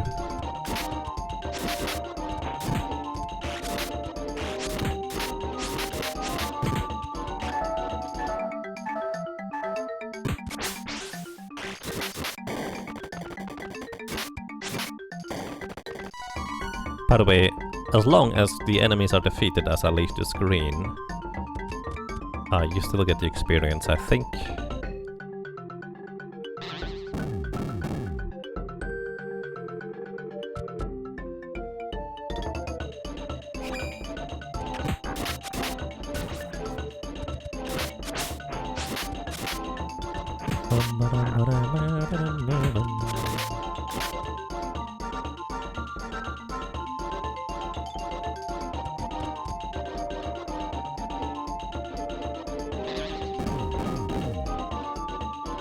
I forget whether it's up or to the right. Ah, it's up.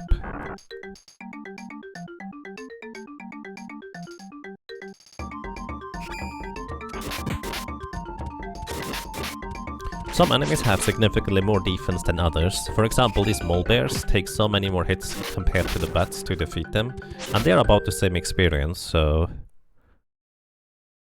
Uh-oh. So, we happen to arrive in Forcena just as another invasion happens from, well, the mages faction. At some point, the red mage already infiltrated the castle, and this is why Duran went on a journey to try and figure out how to become stronger, I think. Either way, this guy, he doesn't care about walls. He's a speedrunner. Walls are just a suggestion. Unfortunately, despite me technically being a speedrunner, I can't really ignore the walls just as well as he does. So, in order to prevent another tragedy that one happened in Volante, we are trying to get to the king before that one gets murdered too. Because that would be kind of really bad, since he's the one that has information as to where we find the other mana spirits. So here we go. You can... By the way, I think there is a 1 in 3 chance for these wizards to cast spells on the character that you're currently controlling as you enter the screen. So most of the time you will just get hit.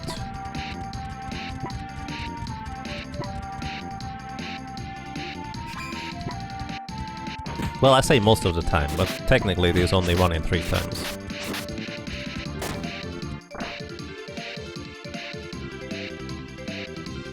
Also, this is where you would meet Duran again, who is trying to hurry to the king, but he needs to take care of, well, more invaders before he can get there.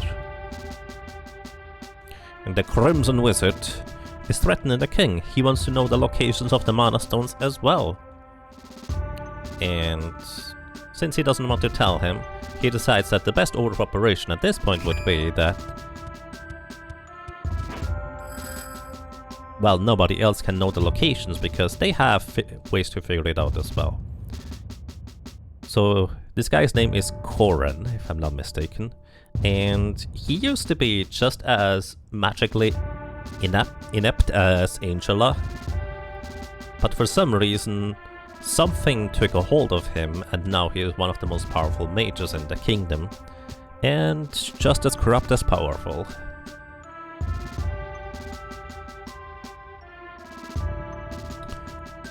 Okay. This is where we will learn about the location of the mana stones, and some more backstory about the various characters. Koren just back long jump through the wall. Yep.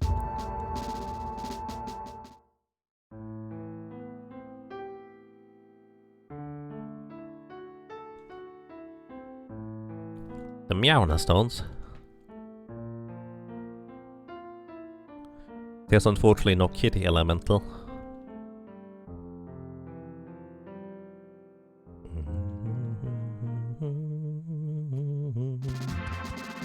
One thing actually I haven't even mentioned yet is this menu here. This is your main status screen. Up here is your equipment trade screen.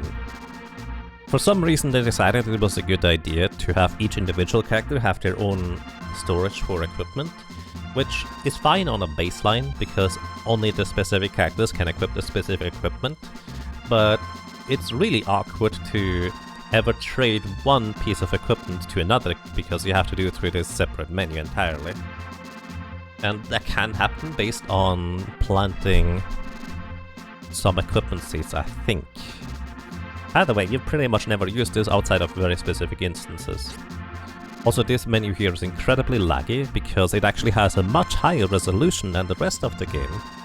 Like, the main game here is like 480p for baseline resolution, but the menu, they literally went up to the next higher scaling. I forget what it's exactly, but this is why the Super Nintendo effectively has to switch between display modes, which takes a while to load, and then it's just really high resolution menus. Like, it looks kind of pretty, but the responsiveness of it is just terrible. This is our equipment equip screen. This is our talent screen for abilities we've learned. Specifically, Angela has the light ability, which, well, this is the only one we have so far. And this can actually stay mostly empty for most characters. You can configure controllers, which, by the way, this is a Super Nintendo game, and in my personal opinion, having the ability to rebind your controls is a very essential part of any video game. And they did that right in the Super Nintendo era already. I wish all the game devs would just by default account for trying to, or having people rebind their own controls. Because if you don't account for rebinding your controls early in development, it's so difficult to then just go through your entire code and switch from static inputs to rebindable ones.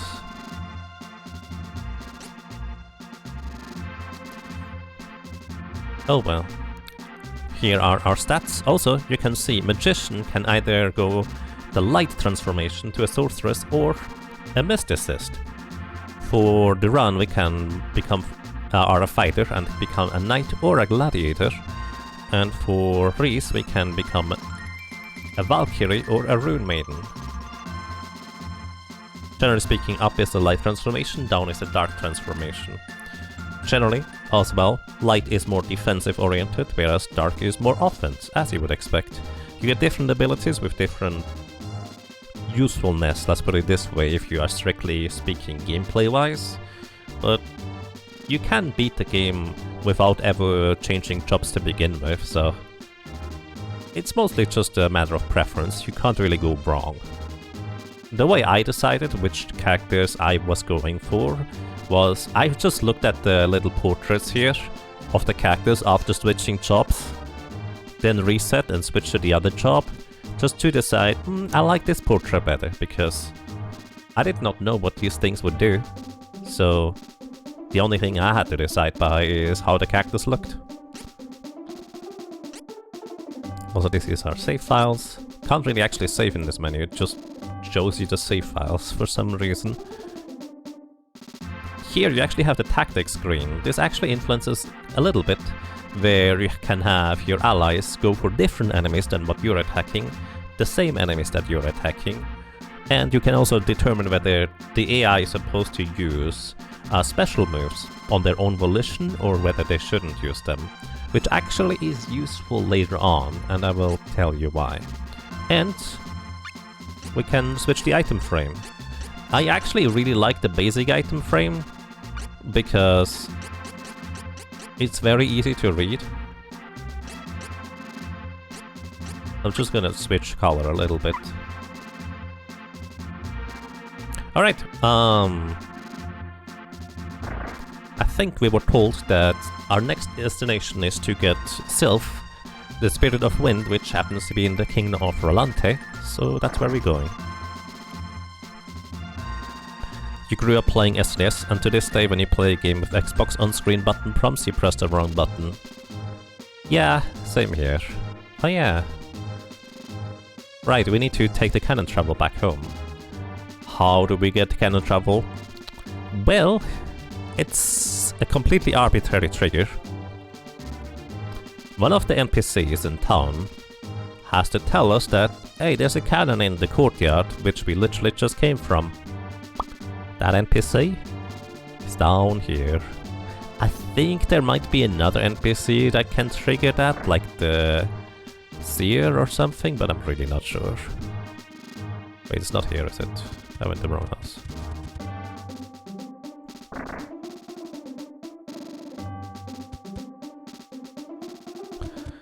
Since Duran is your only potential healer, are you going to go light? I was considering it. Honestly, as I said, I largely don't really care too much. No, it is in there. Do I need to trigger something else first? Because there's supposed to be the NPC in here. I think she's right here normally, isn't she?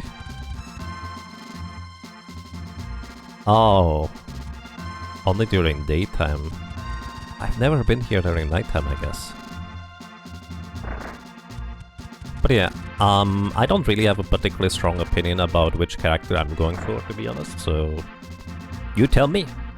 Which one do you like the best? Like, utility-wise, if I wanted to have the strongest team, Angela doesn't matter which way she goes. Reese would go dark for debuffs, and Duran would go dark for elemental savers. Also here, accessories. Hooray! We get one accessory for everybody. Accessories I think are largely for magic defense, which I actually genuinely do not know how much of a difference it makes. But what I do know is I kind of like it when... Actually, just one magic defense, huh? But I like it when our equipment screen is slightly more filled out than before. So that's what I do.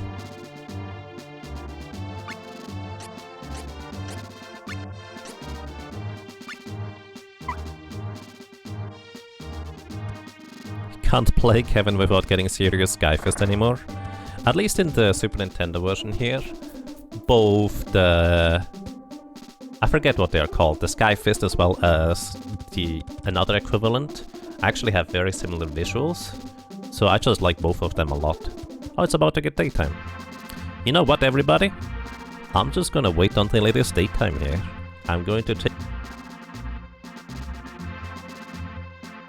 Wow. Accidentally hit the mute button.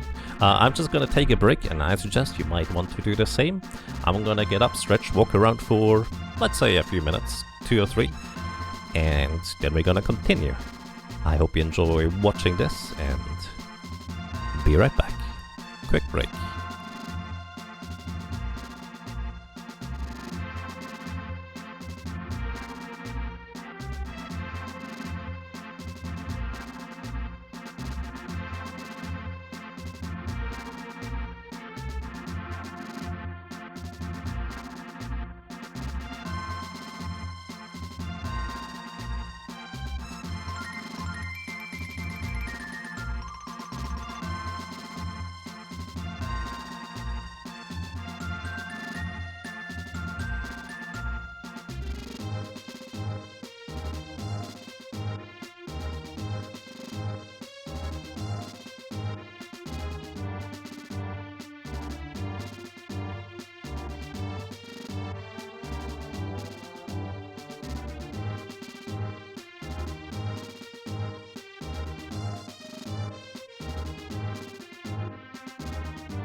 Alrighty, and I'm back. I hope you had a good break, everybody. It is daytime now, so this means I'm pretty sure the lady that I'm trying to talk to is here. And again, I think there is another character as well that triggers the cannon being there in the courtyard, but I just don't really know.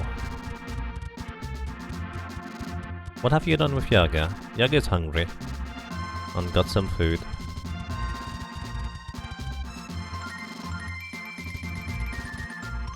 Or something like that. Bon voyage! No, I'm bonjour!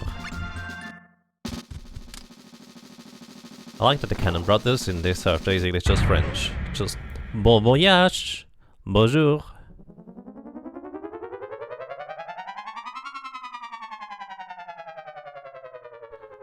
And... bonk. Free City of Maya.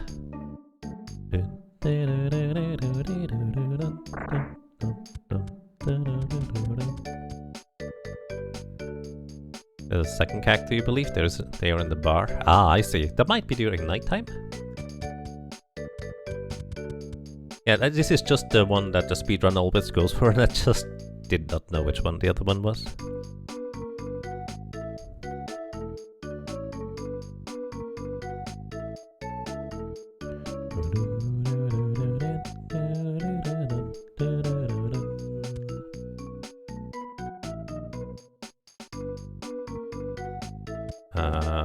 Wait.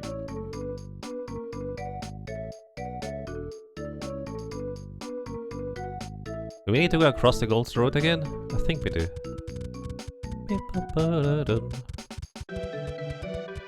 I love the music in this game, by the way, it's so good. Especially with the AI stomping their feet, trying to be in rhythm, but just ever so slightly off.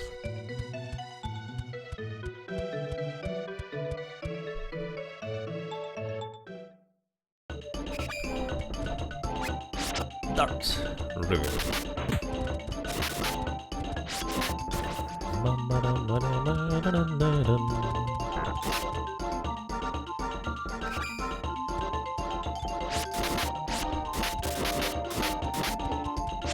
Your brain outpatched those with Mercy Voyage in the remake. And Bon Voyage. Bonjour. Weird. Yeah, I don't remember that either, to be honest. I did 3 playthroughs of the Trials of Mana remake. The first 2 were more or less normal. On the last one I decided to make a solo character challenge at the lowest level I could possibly have with Angela.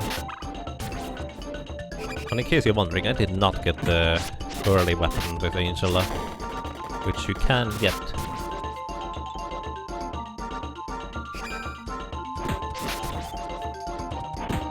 Or did I? I don't remember. Either way, that was quite difficult actually. Especially Gorva? Was it Gorva? The chimney. I forget what it's called. Hey, strength for Angela. I might give her a weapon sometime, so... Also, she just learned Diamond Shard, which we can use on an enemy. Also, as you could tell, Angela just now it got knocked out because she is at 1 HP, but she took more damage and she will die. But I can start casting a spell here, and the spell will go off, and then she's gonna die. So yeah, action priority. Oh, another thing that I think is quite interesting. When you start attacking... Let's see, can I demonstrate this? So I want an enemy to start attacking me. And then I open the menu just as the enemy is about to hit me, but doesn't quite hit. Right, this guy here. The chopping hood up there is trying to hit, but I just opened the menu. So effectively the way chance to hit works in this game is... There's a timer on your attack. Once that timer runs out, you miss. There's no RNG to it. The problem with the timer is that it continues running through the menu. So literally opening and closing the menus frequently can allow you for enemies to just straight up miss. Because they start attacking, the timer runs out, and as you can see, it just misses. This is the only way you can see misses in the game. In case you're wondering when I said that evasion doesn't exist, it's still true, it's just the attack timer running out. But you can see misses because the enemy starts attacking and their attack connects with your character so late into their attack cycle that the game decides, oh, no, you're too late to hit. This goes both ways, by the way. If an ally starts attacking, you open the menu, they will miss. That's just how it is.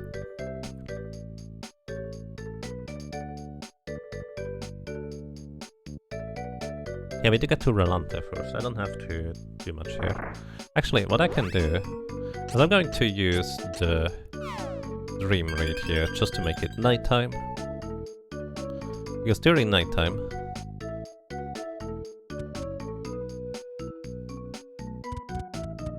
we can go in here, theoretically. Night marker is open after dark. I actually did not know they had a special dialogue like that when you basically are in the city before it's dark and then after it gets dark. Either way, this is where Reese can learn about the fate of Elliot by talking to this guy. You don't have to talk to this guy, but basically Elliot is effectively being kept as a slave. And of course, Reese is not particularly happy about that. And I wish you would just kind of knock this guy out to begin with, because yeah, slavery is not okay.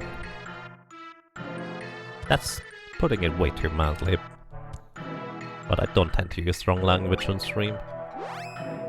Alrighty, and here is where we can start buying some ridiculously powerful equipment. So, first of all, let me introduce you to Powder Oil. What does it do? It mimics the healing spell Holy Light. Or Heal Light? I forget. Either way, the short version is you can target it on one character or all characters. And the higher your character's wisdom status or piety, the more it will heal.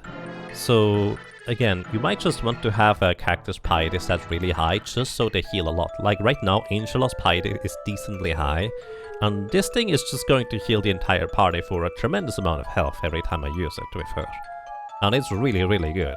Like, you may want to just stock up on 500 of these or something. Actually, there might be a cap for 100 in your storage, but it's really good. Then there's these coins. Coins effectively use the basic level magic attack of their corresponding light. This is a light coin, this is a dark coin. If you have an enemy that is weak to light, throw a bunch of coins at them. They do scale off of piety and wisdom as well, the light and dark coins do. The other coins, which there are the scale off of magic power. So in a sense, the best thing Angela can do is throw elemental coins in order to not have to worry about casting time or MP for that matter, to just continuously spam spells at enemies if you want to go down that route.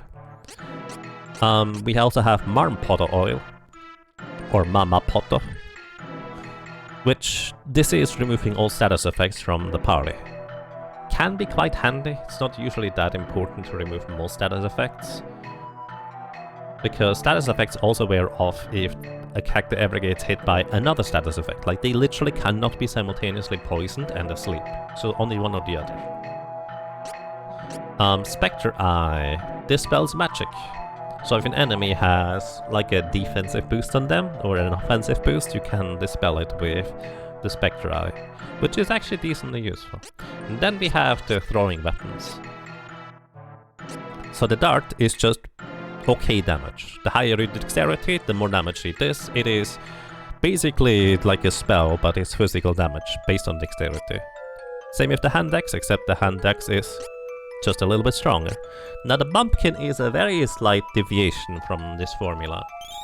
The bumpkin Both deals a bit more damage, still based on dexterity, but it actually does wood or leaf or tree or whatever element you want to attribute Dryad to. It deals Dryad elemental damage. And there's one quirk about elements I haven't mentioned yet, and that quirk is, when we go into the menu here, there's a certain days attributed to each day of the week. Right now it is Dryad Day at shade time, meaning it's Dryad Day, but shade, which means nighttime. And the reason why that's important is I think you get a 10% damage boost if you use a certain element on the corresponding elemental's day. Similarly, the enemies also get that, and that's actually more specifically mentioned later in the story. But you can actually boost your spells or elemental attacks just ever so slightly more if you play on the corresponding day. Now, a weird quirk of this is there are elemental weapons, but you don't just deal more damage with, let's say, a light weapon. Actually, you don't just deal more damage with a fire weapon against an enemy that is weak to fire during Salamander Day, but you also take more damage. There's like a weird calculation quirk there where instead of just amplifying the damage you do, it amplifies the damage you take. I actually don't know if it also amplifies the damage you deal. It might actually only amplify the damage you take. So yeah, a bit awkward. This guy here has the corresponding other elements. On top of that, he has elemental weapons. He has ice, he has fire, he has earth, and he has wind. All of these have various uses, and elemental weapons, unlike Seeker of Mana, actually do work, and their damage boost is fairly significant. Can highly recommend you look into the damage boost. Also elemental coins just for the basic level spell attack. But what we want here is also look at the scales. These scales here, they increase your stats.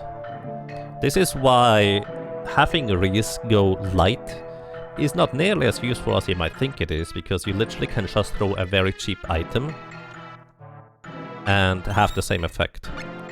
So these Drake scales here, they increase attack power, and the increase in attack power is actually fairly significant. So I'm just gonna buy a bunch. I might just not necessarily use them. I will use some of these in specific fights, because similarly, bullet scale increases physical defense, and that's a lot of physical defense increased. I have one boss in mind where I really want this thing. Actually two. So it's gonna be very useful for those. Increasing dexterity basically doesn't do anything. I think it does not even increase your throwing weapon damage. I'm not sure about that, somebody might want to correct me. But this one here effectively increases your magic defense, which can be very, very strong. This is mostly something I will want to have for the end game. Before that, I actually don't know. So what I want is like a bunch of Poseidon claws for water attribute on my weapon. I actually forget how many I want. A bunch of Cerberus Paw for fire element.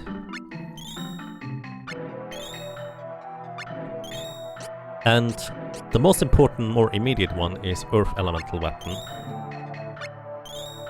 Because there's a more immediate enemy coming up that is weak to Earth.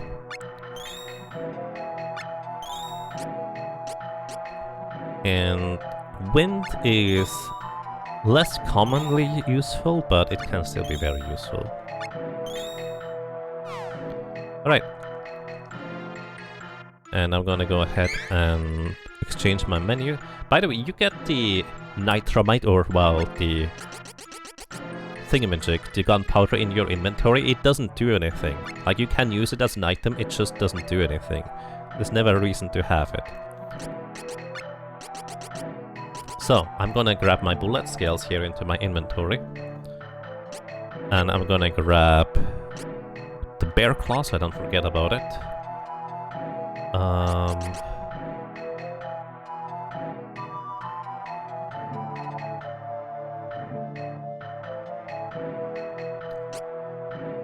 I don't need chocolate yet. And Drake scales just for attack power increase. And what else? Trying to think on what the next useful thing is going to be.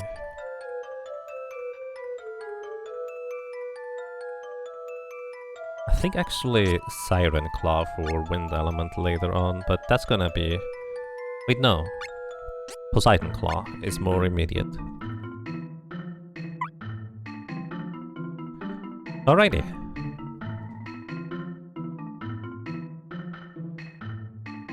Black Market is basically your best friend for survivability. Survivability, buffs, defense, everything. And since those are items that are relatively easy to get because they are relatively cheap, just stocking up on using them all over the place, even against random enemy encounters, is actually... might as well. Right, we go to Palo. And this is where basically Reese actually gets back to her former kingdom. The Kingdom of Volante. More specifically the city that is living or located at the foot of the mountain.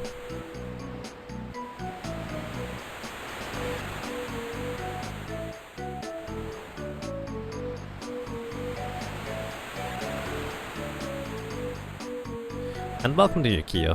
I hope you're doing well. How's the job been? Honestly, I really like what I'm doing. I just wish it was only like 4 hours a day. Like QA seems to be kind of tailor fit for me personally, at least the way it ends up working out. But I tend to lose focus after like 3 or 4 hours, and the rest of the day often is just a struggle unless I just kind of happen to be very involved with a particular kind of thing at a time, let's put it that way.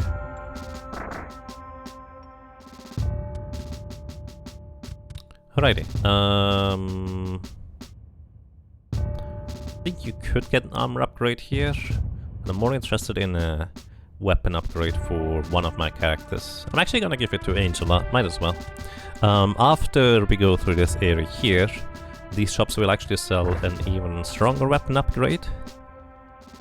And those will be for Duran and Angel Reese. Twisted Rod. Yeah, let's just give a bit of an attack boost for Angela. Because she might be the weakest damage dealer in the team for physical attacks. But at least for now, she is still reasonably competent, let's put it this way. At least if we upgrade her weapon.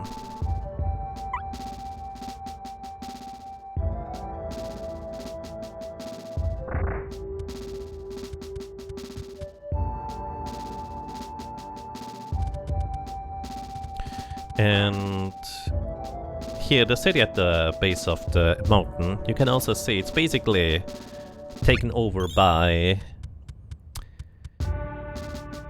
the desert thieves or rogues faction, if you will, the one that Hawk stems from originally.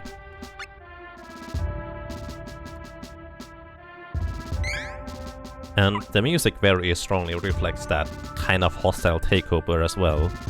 And similarly, one of the most iconic themes for me personally is this one here.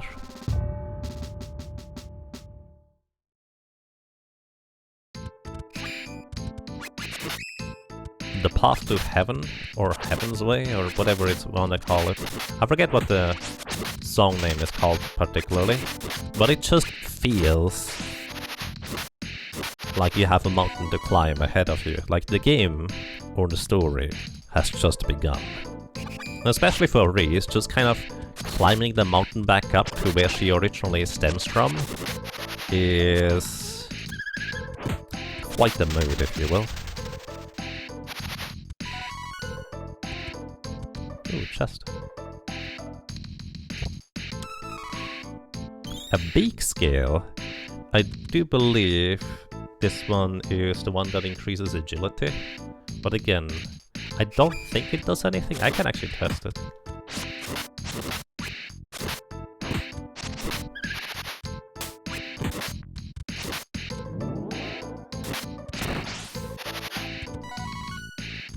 Also, I believe that is the rare drop from them.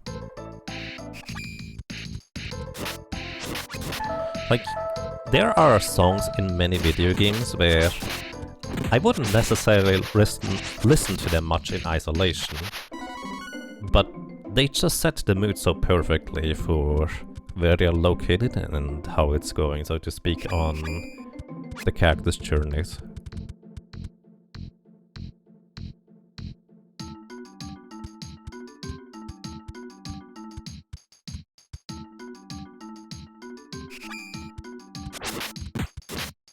And this is one of the things I feel like this game does particularly well, just setting the mood with atmospheric music, if you will. I guess especially,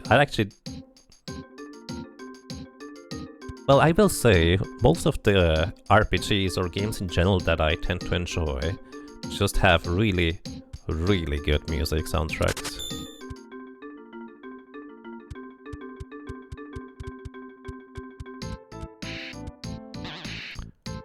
And Kia, thank you. Thank you so much for the 5 gifts out to people, that is really kind of you. And well, everybody, I'm happy to inform you that you will no longer see any ads when you join the stream. I don't currently have any ads running anyways.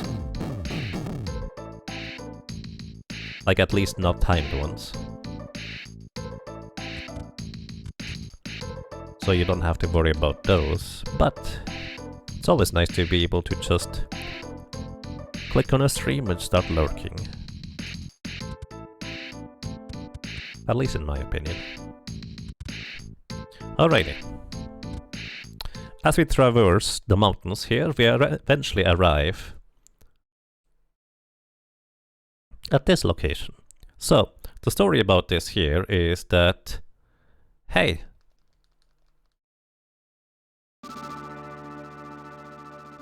turns out Reese is not alone. In fact, there has been basically an underground rebellion movement consisting of the old guard and residents of the Kingdom of Volante. So, I guess that is kind of a relief. Not all of her childhood friends and acquaintances are dead. So that's a big plus, I will say. And we are starting to form a battle plan on how to actually invade our own castle, if you will. Now, what do we need in order to invade our own castle? Well, we kind of need the help of an elemental spirit, Sylph, which, conveniently enough, coincides with our other goals to combine all the elemental spirits to begin with. So, the place where we just kind of got knocked out earlier is basically a field of flowers that only works once on a person. And that person is going to be put to sleep, but afterwards you're immune to it. But we're gonna use those flowers in order to try and put everybody in the castle to sleep so our invasion can begin. Now, the weird thing about this to me always has been that Reese is not immune to that flower scent. You would actually think that people just intentionally expose themselves once to those flowers, just so they're immune to its effects, just in case, you know, a strong wind blows the flowers over to the castle or something. But hey, I guess they didn't think of that.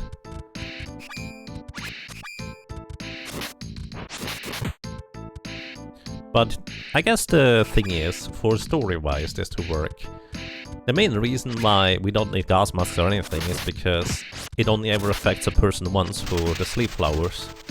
So I'm pretty sure that's the main reason why they decided that, it just works once. Which is fair. By the way, we are now looking for Sylph.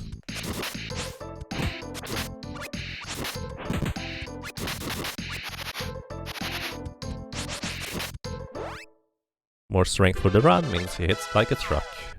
Or something.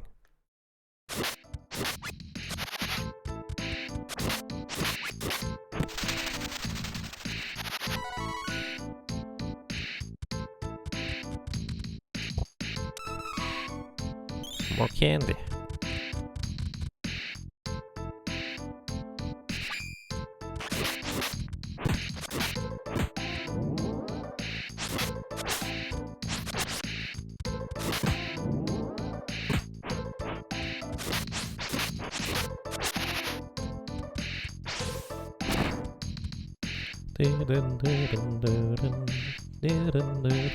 So, one of the interesting things that I initially thought was just kind of like a bit of a weird plot block, if you will, is when you initially come into this area here before you effectively get to the cutscene where you know that you will need Sylph in your team. There's a little statue here just blocking your way. Oh wait. The statue is here still. Wait, what did I need to do in between? Did I forget to talk to somebody? Uh-oh. Oh, I'm forgetting a piece here somewhere. Either way, that statue is there. But later on, with no notice, it's just gonna be gone. I think I needed to talk to the elder before I left that room over there. Whoops. Oh well.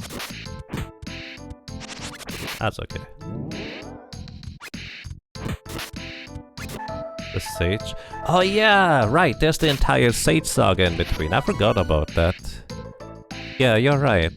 The Pico Hammer. This is also the place where, when I played through this game as a kid, on top of not really being able to read what is going on, even if you can read what is going on, you might not necessarily realize how to get to places where you need to go. Actually, I went the wrong way. I forgot about this part, because you have to backtrack all the way, like the game does tell you, you have to backtrack all the way to Jadd, basically the city where our characters initially met up, in order to be able to proceed with the story, because now we need to get a Pico Hammer. And this one here is actually going to tell us that she is the sister, actually a cousin, of Bon Voyage, and they have installed a cannon here. Conveniently enough, headed for Bizet, which is the black market city. And this is actually a required visit to the black market here. Fun fact, during overworld screens like this one, time moves significantly faster than during, well, while you're on the ground. Or not on the world map. But we still have to make it nighttime first. Hello, welcome to you, welcome to you.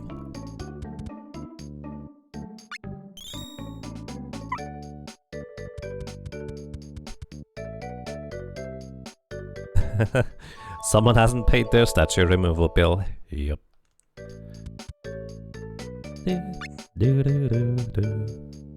Yeah, I was thinking, I'm kinda missing something there, but I couldn't put my finger on it until, well, now.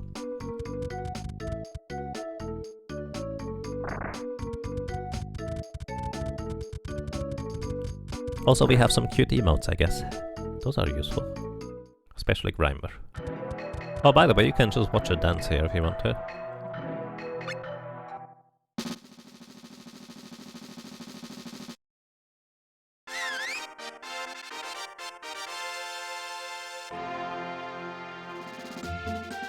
They're not quite synced with the music. I guess they're not even particularly synchronized with each other, but I mean, it's a pretty solid performance, I think. Hooray. what does it do? Not really a whole lot. Either way, we actually need an empty inventory slot in order to be able to accept the Pico Hammer from this lady. That's why I was thinking something is not right. Wait, I just put the bear claw in there rather than the Stardust herb. Oops.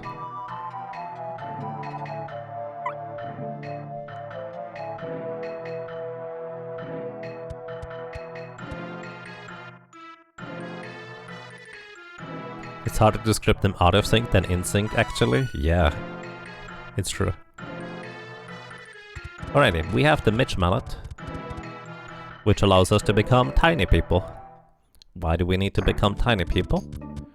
Well, to be let into the tiny people village. And we go to Jadd here.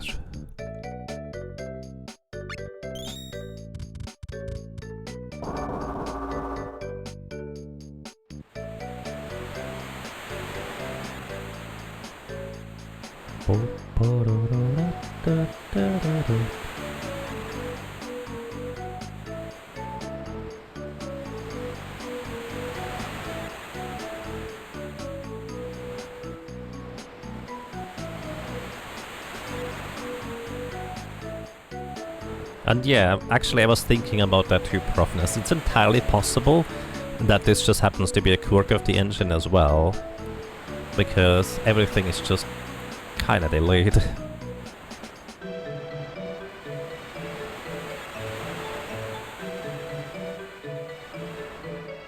You don't know, this is the only tiny you had, and it's not even tiny. Good evening and welcome, Mr. Magus. I hope you're having a good time.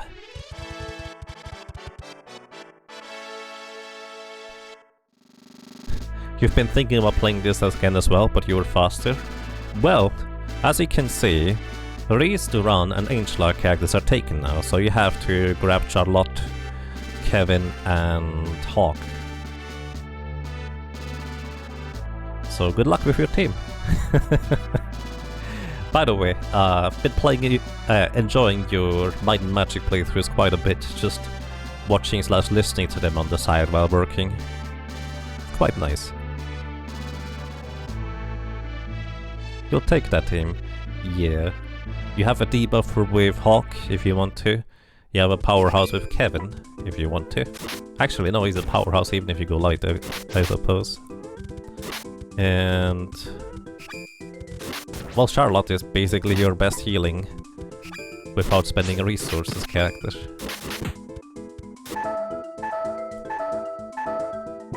Also, I think what actually originally clued me in on where I needed to go as a kid is that these enemies here actually were higher level all of a sudden when I arrived here. And a little fun fact, these enemies in this screen here in particular for some reason are still always level 1. Don't know why. Maybe because another scripted event happens on this screen and they could only have one or the other. I don't know.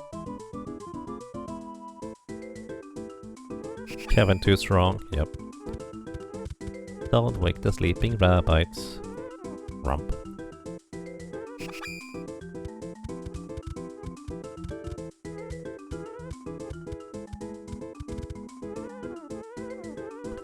Keith disappears on that screen with the level 1 enemies, right?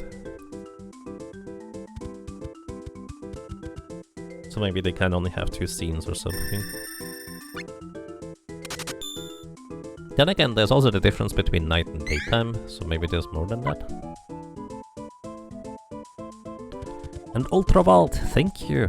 Thank you so much for 61 months of support, that's a crazy long time. Welcome back, and I'm glad you enjoy your stay. I hope you're doing well. Thank you so much. So, we have to all become tiny people, and I just forgot that I can actually multi-target this. So Duran is not gonna be tiny people anymore, so I have to tiny people him again.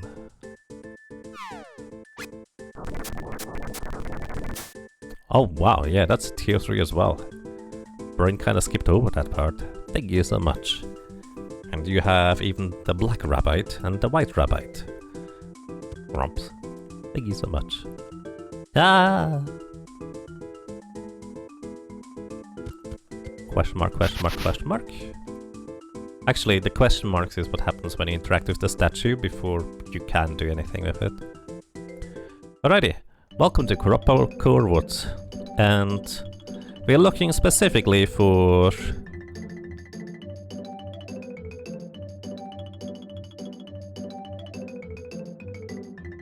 Dom Perry. And this guy here tells us that I don't know where he is. Why don't you go look for him yourself? So that's exactly what we do. We visit every little Kurappa home, talk with the residents, and nobody knows where he is because in reality that old guy out here is kind of just toying with us. Because he is in fact Tom Perry that we're looking for. But also, we have not been truthful with him either. We kinda told him that we've been living near humans. We are clearly Kurappa from a different location and region, so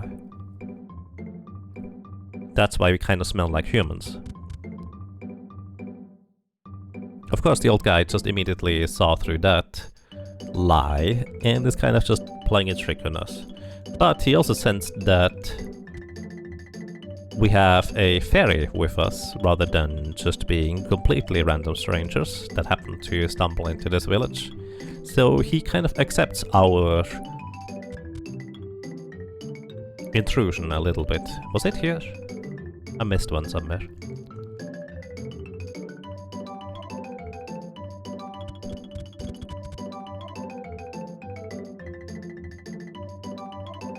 Oh, that one was the one I missed. Alrighty, now we learn about how to invade the castle with Sylph and stuff.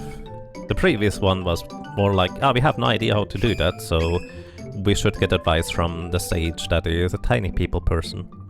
Also, this is where we learned that this is the only tiny people person village in the entire world, so no wonder he didn't believe us that we were from another tiny people person village.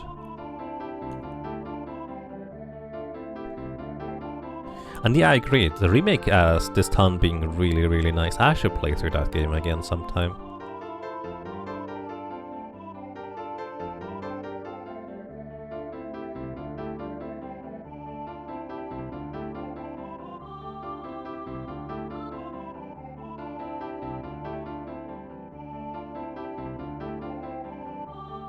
Your team you rolled on the remake was Kevin, Charlotte and Angela. Nice. Pretty good team, I will say.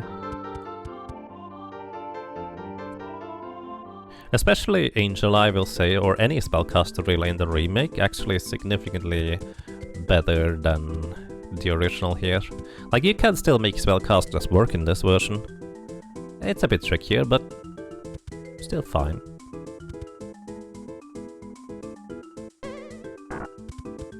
Also, Grumps have awoken. The Pogo Pushel. The Turbo Pushel. Which apparently they didn't properly translate this into the German version from what I've heard. But they just completely missed the original translation for Rabbite being Pogo Pushel. And that's just a big shame. Because it's such a good name for these guys.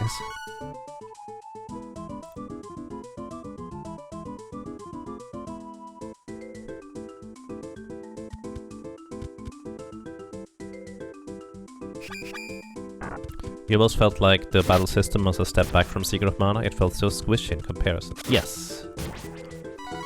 I definitely agree with that assessment. As I've mentioned before, they basically chose form over function. Like, they prioritized the visuals and everything else, the scope of the game, before gameplay. They tried to make the gameplay work as best as they could with, I guess, all the other systems running at the same time, but it's just slow. Comparatively.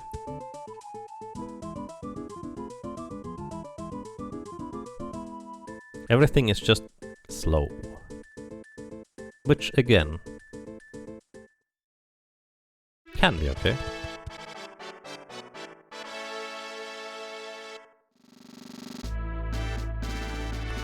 Alrighty, hello. I would like to go... I never remember this one. I think it's Pala? Okay, yeah, it is Pala. Free City of Maya is... the one with the cannon. The scope of this game is kind of ridiculous for SNES. Yep, I agree.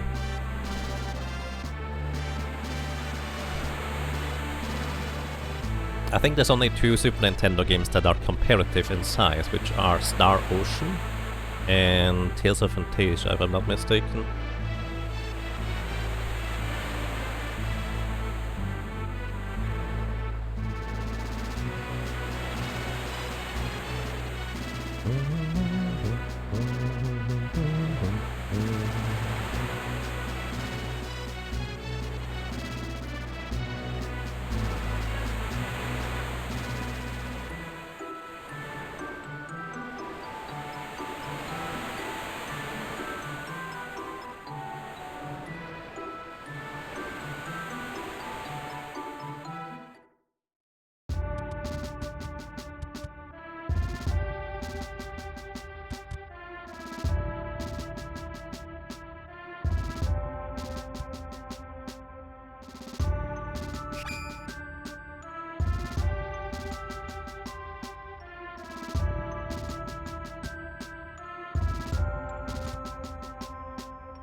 Alright, back up the mountain we go.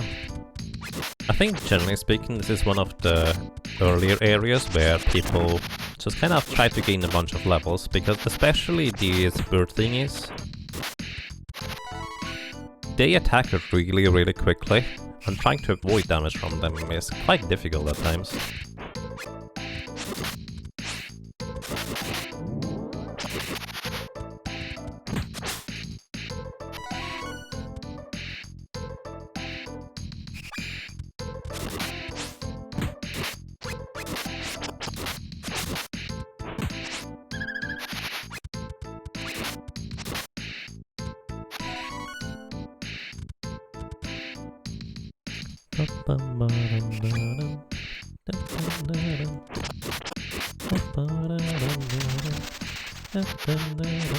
Whirlwind, I think, reduces some of your stats. I forget which stats it was.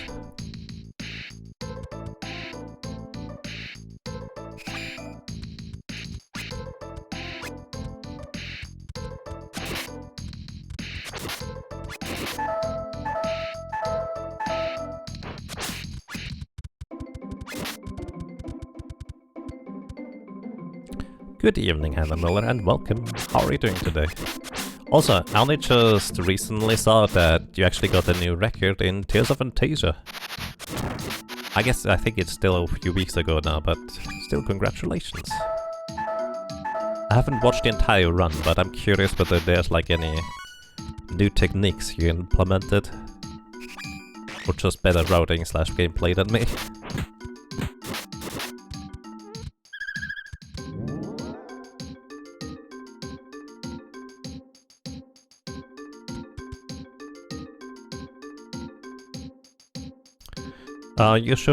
You're not sure if you misunderstood something earlier, but how come we are getting missed messages here with no pausing?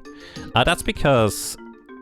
I mentioned that earlier, but that's effectively because the game kind of operates on a system where if a certain amount of time passes after you initiate your attack will always miss. And similarly with the enemy. So effectively, at the very tail end of your attack, it just decides that you miss. And also these timers continue counting in menus. So for example, if this guy is gonna attack me, right here, the zombie here on the left is attacking me. I just opened the menu. That attack timer has initiated and now already run out, which means this zombie will miss with its attack right here. And this is kind of how that miss system works. Like, there's no concept of evasion, it's just if they happen to hit your character too late into their attack cycle or attack timer, it just doesn't work for them.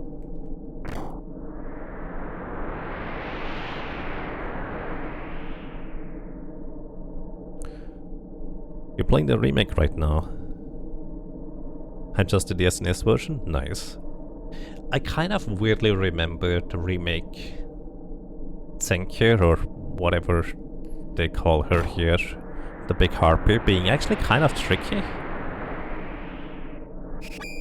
Not entirely sure how accurate that is.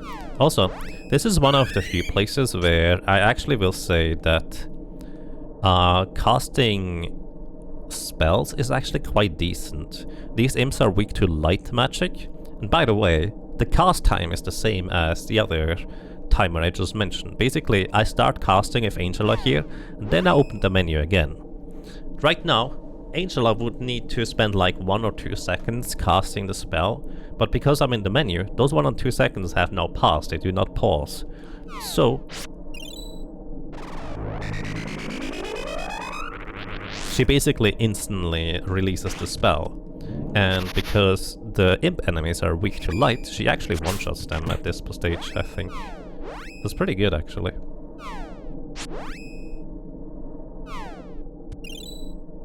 Also here, I just started attacking at Reese. She will miss her attack because she gets interrupted here. You see that purple mist? That's kind of where that comes from. Also, that little enemy there, even though it was dead, it decided to still queue its attack and continue doing its attack animation, and then it decided to die, which actually can be a bit of an issue with enemies that can heal themselves, because you can deal 20,000 damage to them when they have only 5 HP maximum. If they decide to heal themselves after you deal the damage, they're still gonna be alive. Which goes both ways, by the way. You can also heal your characters after they get knocked out as well, so I suppose it's kind of fair, but also can be really annoying for certain instances. Let's see. I don't need medical herbs anymore, oddly enough, because we have minor mallets now, and as I've mentioned before, you can only have 1 status effect on you at any given point. So if a character is asleep or poisoned, I can just use the minor mallet on them twice, which means they get first turned into tiny people, which means it removes all other status effects, and then they're not tiny to people anymore.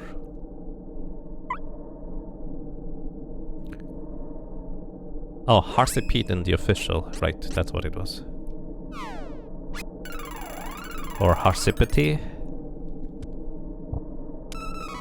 Yanni.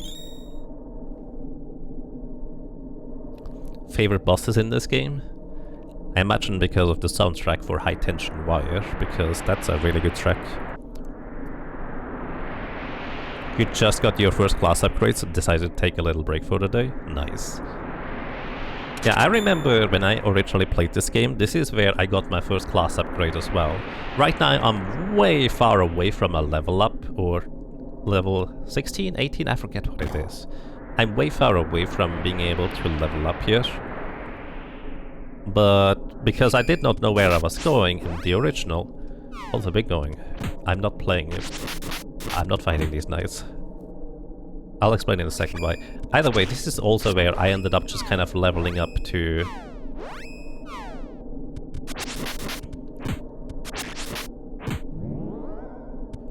all the way to get the chop change level, because this is going to be the first location where I can actually chop change to begin with. Gonna get Angela some more intellect. Actually, intellect does technically affect how much damage you deal with elemental weapons as well, but I think it is not that much to begin with. I forget the specifics. Also, what I can do here is I can actually move one of my character over here, so he gets stuck over there. Then I can go over here, hit this switch just once, and then switch back over to the other character who's already on the other side, effectively somewhat skipping part of the entire walking process, if you will.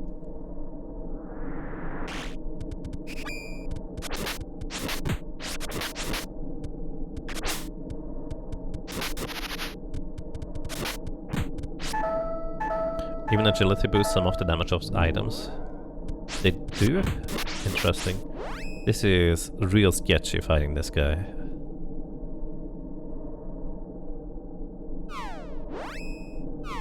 This is really sketchy.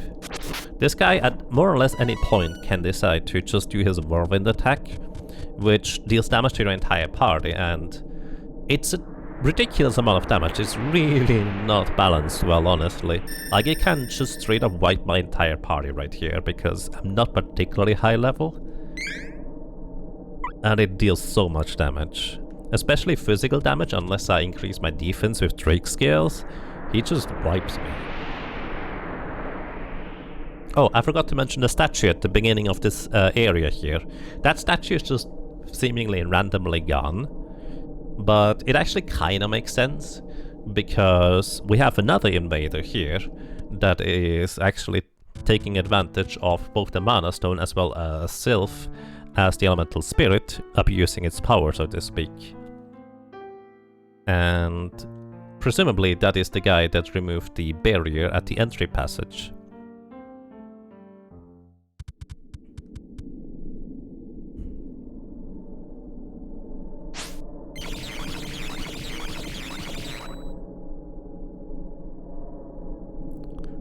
You watched a lot of RTA tutorials 2 years ago. The game has a lot of peculiar mechanics. It does, yes.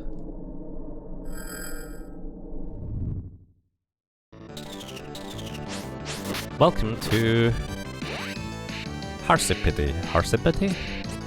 And what we can do is something rather peculiar. So, we have an item that boosts our attack power, and we have a elemental claw that I think also boosts our attack power and gives us a certain element. I'm not sure about the boost to attack power, but what I do know is there's like a specific order you want to use these items in order to get the full boost. And I think what we need to do is we need to use the elemental claw and then the attack power up, because I guess then you get basically the elemental claw applied first, so you deal elemental damage, and then you amplify that damage with a multiplier. That's, I think, how it goes, but I might be mistaken. Either way, I want to give Angel a little bit of the spotlight here. So we're gonna give her an earth-based weapon, and then I'm going to give her attack power up. It would be way more efficient to give this to Duran or Lise, but I just want Angela to just knock Seiken a bunch around, because I think that's funny. Also, yeah, she just carries around one character at random, and then that character is asleep. Also, Angela, once again, she has the highest piety stats, so I'm just gonna have her throw the Potos oil for, once again, effectively casting Heal Light to heal everybody for a good chunk of HP.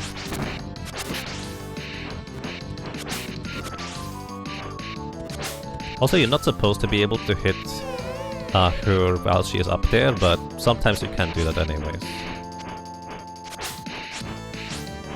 Sometimes, I don't know what the exact conditions are. Also, she just reduced defense on Reese as well as Duran. So if she ever does any physical attacks against these characters, they will take a lot more damage. And I think Angela just didn't take damage from that attack for some reason. Supersonic, this is her desperation attack, I think. Wait, no, that's the timed attack. This is the desperation attack. Or spell, I guess. I'm just gonna have Angela heal us again, and that should be all we need. Also, in case you're curious, I could use a Drake scale in order to both remove the defense down and apply the defense up. Although I'm honestly not entirely sure whether that goes in stages. Like, I might have to use 2 defense up in order to remove the defense down first. Angela, what are you doing over there? Come over here. There we go.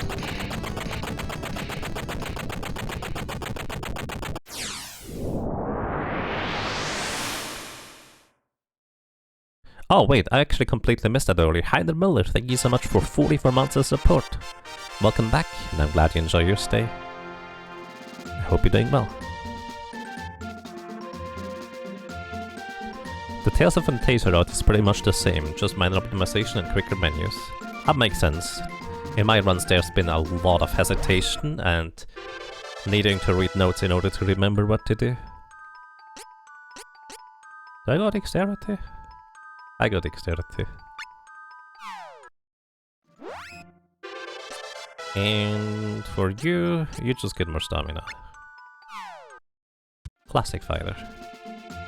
Alrighty, so up until now we've only ever heard of the mana stones being present in various areas that we have traversed and gone through.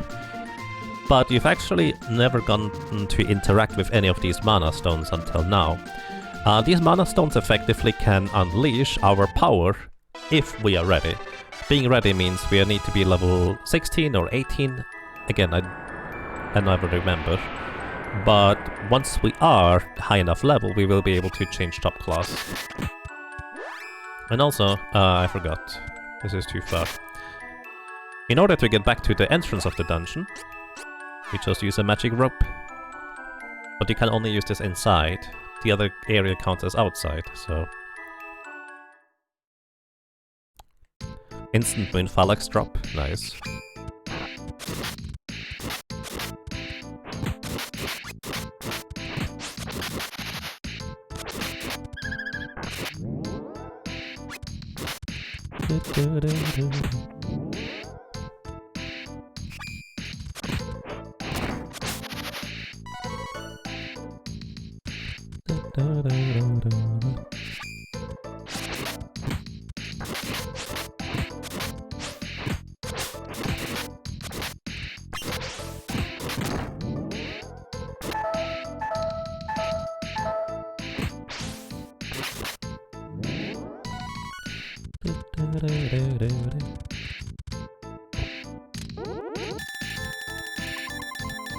Ooh, Mimic.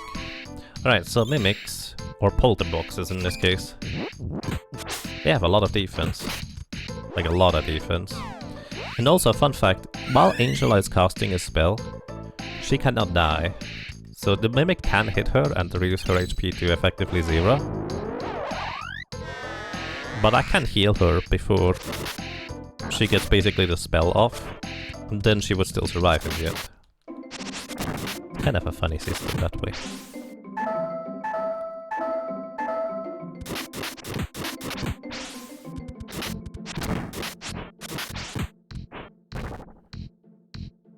Also, in case you're curious, yes, you can get more chests from polter boxes, and then you can get more polter boxes out of these chests.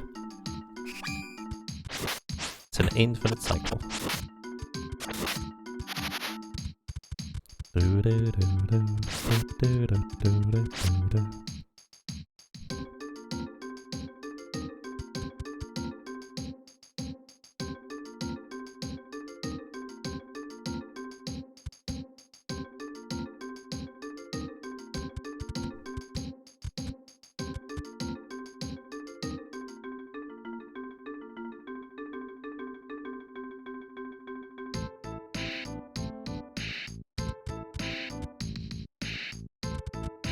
Alright, we have arrived where the flowers are, and with the help of Sylph, we will be able to put these sleep flowers all over the castle. Probably the most useful application of putting enemies to sleep in the entire game, even though it's just story-wise. At least sleep does have some form of useful function.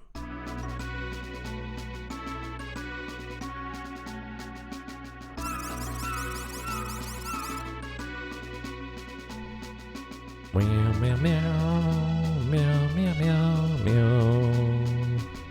Also, we can get some resupplies here. So a little fun fact.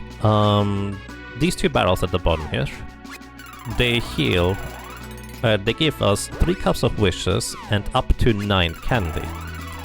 But I think if you have still too many candies in your inventory, it just fills you up to 9 candy. I don't think you get the overflow. So I'm just gonna use all my candy here to heal up all my characters.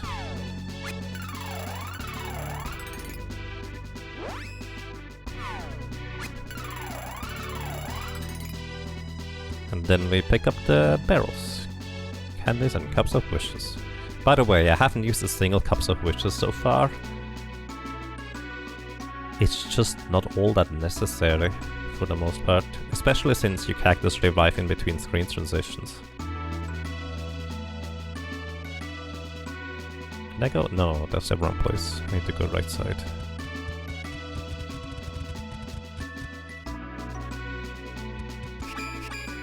So not all enemies are asleep, as you can tell. Some of these are still here. Maybe I should have upgraded the weapons earlier. And the reason Duran. Oh well, it'll be fine.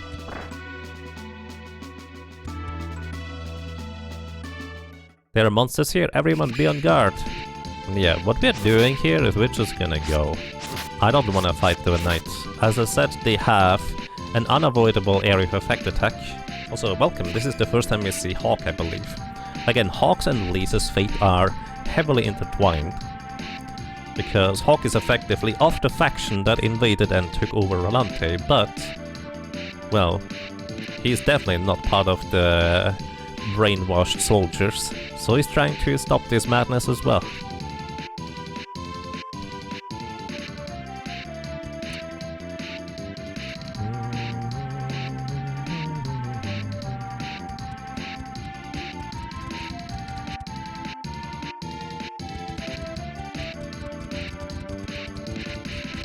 Will I go light side of Duran? I'm actually gonna let people vote on what I'm gonna go for. So...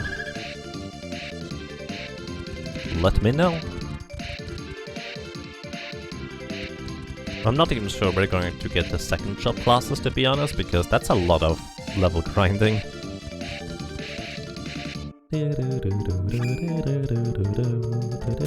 Maybe. Kinda depends on how much more time I will have tomorrow.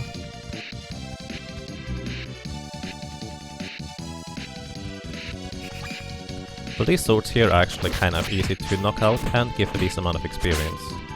Well, that would be technically true if I upgraded my weapons properly. Whoops. Oh well, still 20 experience is so much more than any other enemy before that. And this is also kind of a big reason why I just tend to walk by enemies, not fighting them. A lot of them are just not worth it.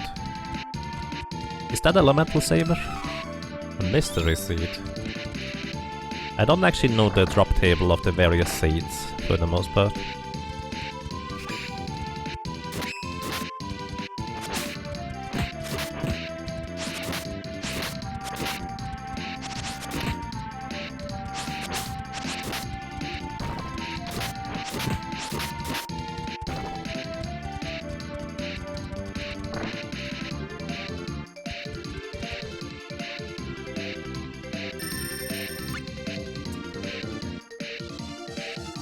Yeah, this music is just amazing.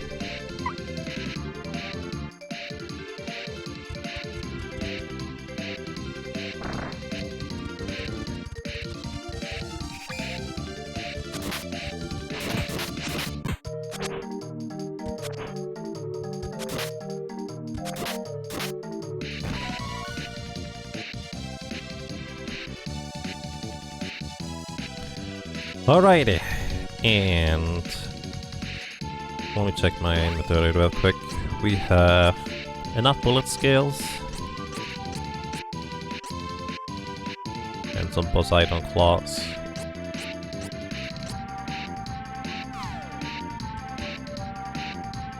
And I think I don't need the magic rope until quite a bit later at this point, so I'm gonna exchange it for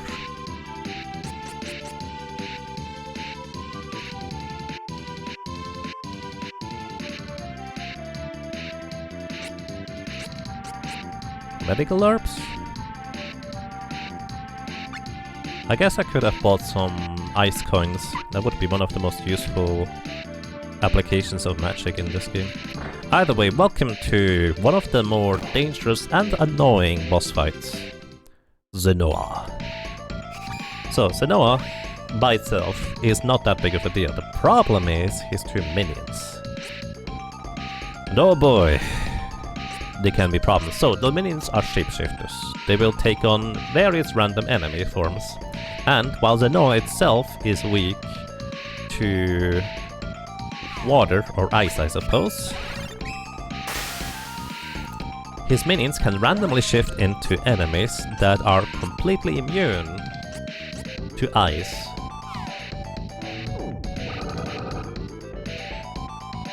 So, this is why I'm only going to buff up Duran for the purposes of dealing more damage with specifically ice elements. Further, you kind of want to focus the shapeshifters to try and knock them out first. Also, I'm gonna probably just let Angela get knocked out, honestly. She actually does have some use here in a slightly unusual way. Or, I guess, more usual in this game's case, I suppose.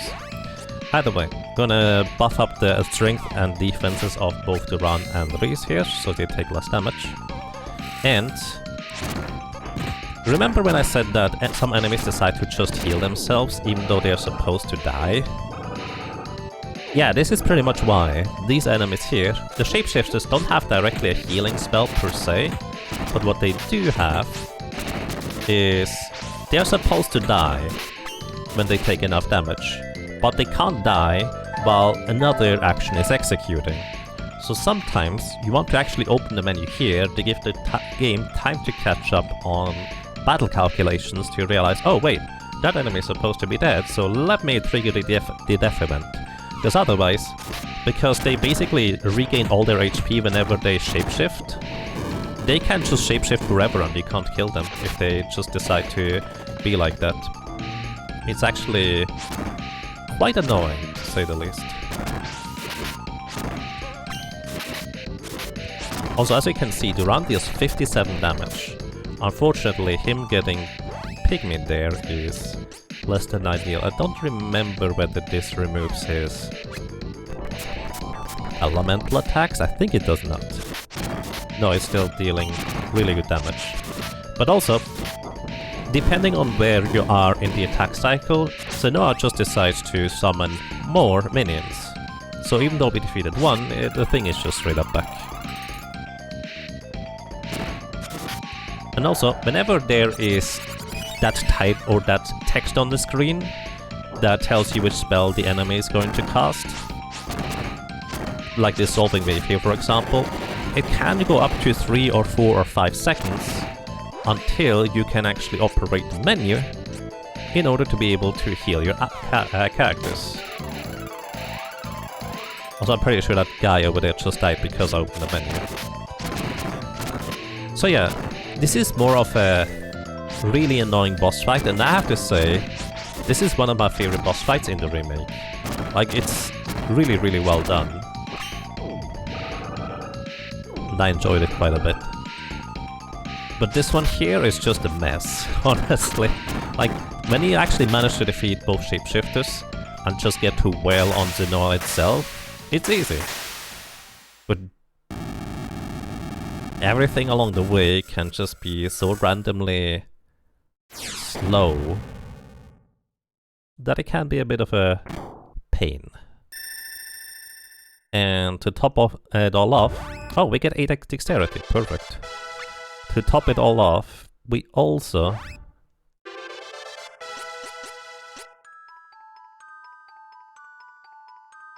Let's go see your spirit. We also are not even done. You literally can't go back from here, even if you wanted to. We have to deal with one of the more dangerous boss fights right after an already tricky boss fight. That is Bill and Ben. So, we have defensive skills to increase our defense to have a reasonable shot at just defeating them without too much trouble. But we also have bumpkins. Let me check the day real quick. Alright, unfortunately it is mana day, so I think we're not gonna get our boost. But Reese, with 8 dexterity on the mana day, has exactly enough damage to kill Bill and Ben with 9 bumpkins exactly. So if you just spam the bumpkins, it will just kill Bill and Ben at the beginning of battle, more or less. Now, it's not Triad's day, so we won't have quite enough damage, so we need to deal a little bit of damage beforehand, but not too much, because if you deal, I think, about 300 damage to Bill and Ben, they split up into two entities that have basically both full HP. So I can kill Bill and Ben straight off if I can kill them with a series of bumpkin throws. And that's a big if, however. So I'm gonna have to run attack like 3 or 4 times. I need like 90 damage or something for it to be made up. But these guys also just attack really quickly. On top of everything. That's 77 damage from just a shuriken throw. And the problem with me, by the way, menuing to heal is they normally have an internal cooldown timer until they can use their abilities again. But because that timer runs out during my menu as well, me healing just makes them use their spells and abilities kind of more frequently. Okay, 2 more hits. Right, there we go. Let's try to bumpkin them. Bill and Ben. 1 bumpkin. And I have to actually be pretty quick with my menus here. 2 bumpkins. In order to be able to knock them out right here. I think they have 900 HP and I deal 88 to 90 damage, it looks like. So, yeah. Also worth noting, Bill and Ben react to you using spells or like screen abilities on them.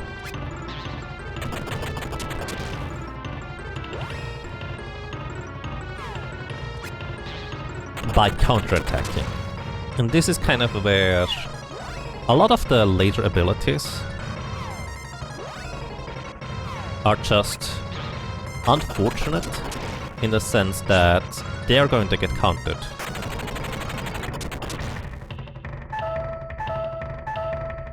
Also, as you can see here, they just Shadow Menace Angela twice while she's casting a spell, so she doesn't actually die until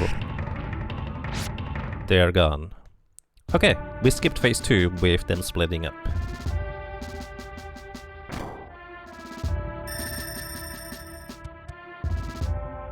But yeah, if I didn't have bumpkins, honestly, just using bullet skills to increase your defense is generally speaking sufficient as long as you have a decent amount of healing items.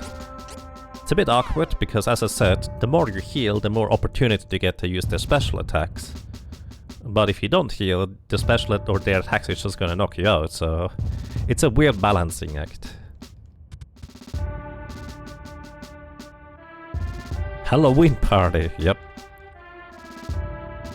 Speaking of Halloween, it's gonna get a little bit more spooky soon.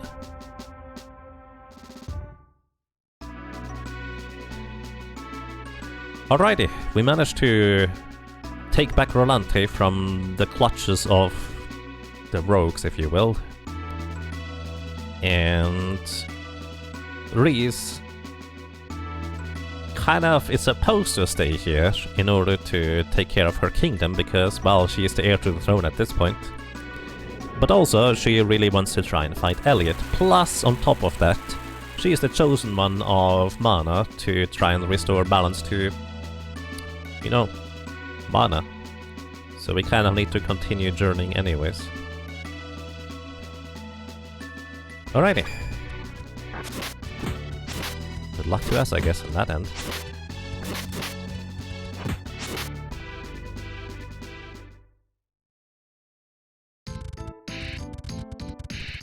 If you tap the sprint button quickly, you can actually delay your getting into combat time by quite a bit, but only when the music changes. Because the music change takes such a long time to process that you can run before getting into combat during those scenes. Oh, a little time-saving technique speedrunners do, by the way. If you get into the next screen, and enemies are about to basically engage in combat, what you can do is you can hold the L and R buttons to temporarily switch characters, which effectively allows you to skip the getting ready for combat animation where the characters draw the weapon, because you were briefly controlling the other characters, and so effectively you don't draw the weapon because your character is not in control. And you can just move ever so slightly earlier.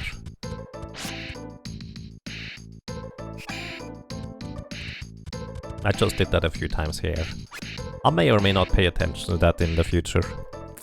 So, worth noting here that our next destination is going to be to go back to Forcena, if I'm not mistaken, to get information about the whereabouts of the next mana stones. I actually forget what exactly the reasoning is why we couldn't learn about the location of the other mana stones beforehand. But also this is where we learn about the fate of the desert people, where anybody who tried to resist got straight up killed. And the others that didn't resist, they got brainwashed into being the evil faction.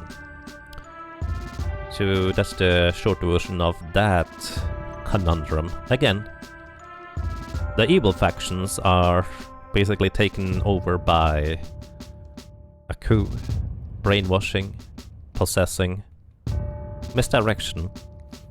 Although I will say that the most interesting one being taken over is kind of the Beastman, because the leader of the Beastmen is one of the few people that doesn't directly get taken over. He's just like, alright, sure, it's gonna be good training for Kevin or something. Fairy Walnut restores MP. Look, a little chicken. It's really adorable, it tries to follow you. So, weird note. Your weapon and armor choices actually get upgraded in this town after you clear Volante Castle, so you actually get better weapons here. So we're gonna get a new weapon for Duran that is plus 20 attack, which is a huge boost because we skipped the previous one. And this is only plus 16, which is still a decent boost for Reese. And I think you also can upgrade your armor, but at least a speedrun doesn't do that, but I'm not doing a speedrun here, so yeah. You might actually not even know that you could upgrade your weapons at this spot, because this is the same shop. But shops are largely just selling you equipment pieces based on plot progression, rather than anything else. Like, location is not nearly as important as plot progression. And normally where you might think you can pick up these pieces of equipment is actually on the upcoming, let's say, mini-dungeon area. Because you might not realize that you could in fact get this right here, which is much more convenient than in the dungeon itself. Burp. I like the little birdie. The voice acting for Nicholas in the remake is just perfect. I agree. I actually really loved Nicholas' voice even in the Secret of Mana remake. Like, I personally thought it was really good. Righty, armor upgrade. 26 to 50 defense, 28 to 44 defense, and 20 to 38 defense. So all around gigantic defensive upgrades. This is kind of where, you know, I'm confident enough to just skip equipment pieces here and there, but having them is so much nicer. Oh yeah, right. Just armor for you. Because it makes a huge difference in how good your survivability is, because a lot of, if not most of the attacks from enemies, for the most part, you can't properly avoid. You don't have enough control in battle. But hey, so I'm gonna be taking a break coming up, but after the break we get a belated Halloween episode or something like that, because it's gonna get slightly spooky. But I have to admit, I probably should get something to eat, so we're gonna take a break.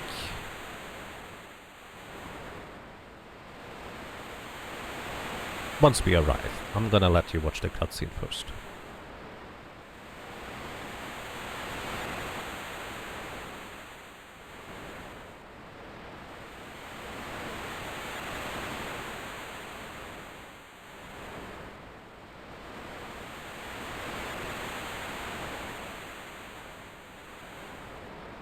Also, by the way, Zenoa in the remake trying to do it as a lowest level solo character challenge. That was a really big challenge. With Solo Angela anyways. Took me a lot of tries until I got that one. Also, you can see our destination is over there. But instead our ship is just circling around an island. Turns out we got lured onto a ship that may or may not have been what it seemed. Actually, it is a ship still. It's just like a bit of a more spooky one.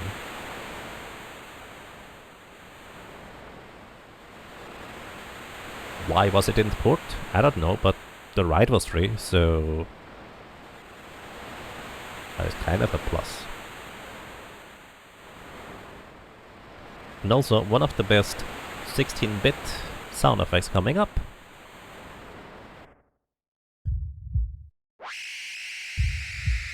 Like, I feel like that is so well done. Alrighty. With Reese freaking out, I'm gonna take a break. So everybody, thank you so much for watching, for listening and for lurking, and I'm going to be back in about 15 to 20 minutes. Maybe slightly early. I'll let you know.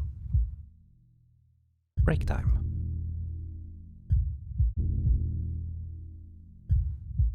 Hello? Hello. I think we're back.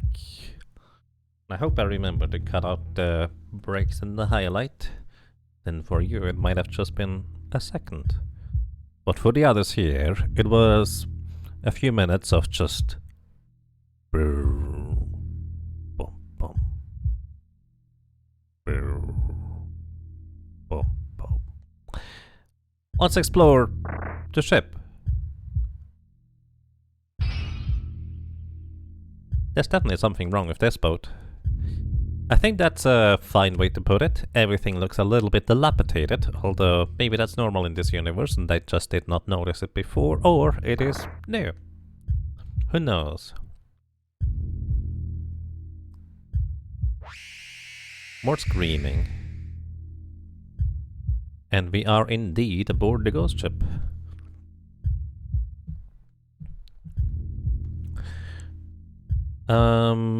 I never remember the combination, but welcome to enemies in here. Did I equip my equipment? I think I did. Either way.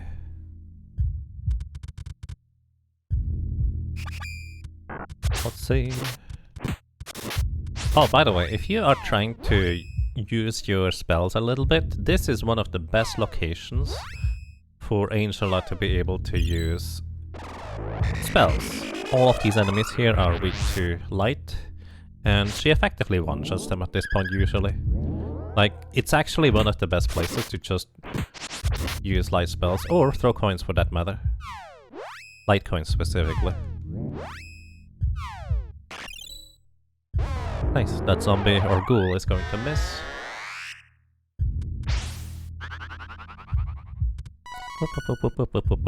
By the way, for how much stronger that ghoul is compared to a regular zombie, he does not give much more experience. Alrighty, welcome to the captain's cabin. So, you're supposed to go to a different part of the ship entirely to learn the combination, but if you know the combination, you can already solve it. I do not remember the combination. This is Book of Curses, Book of Blood, Book of Death. I think it is Curse, Blood, Curse, Death? No. Is it Curse, Blood? Actually, I think it's Curse, Blood. No, it is Blood, Curse, Blood, Death. Nope, that's not it. I never remember the combination. It's only like 4 sequences, so it's reasonably easy to brute force.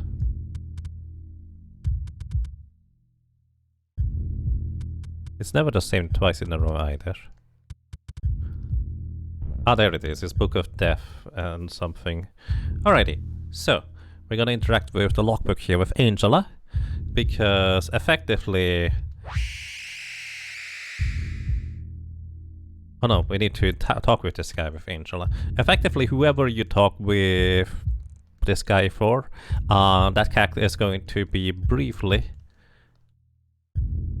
well, turned into a ghost and is going to leave your party until you defeat the boss of this area. The general story of this area here is that Gorva, the fluffy ghost, you'll see why I call him Fluffy in a second. He's not actually officially called Fluffy Ghost. Either way, Gorva is effectively taking over the boat with the power of shade, which is very convenient because the Mana Stone of Darkness has disappeared a long time ago and nobody has any clue where it is at this point. So trying to find shade would have been really difficult if we didn't just stumble upon him accidentally. So this is very convenient, honestly.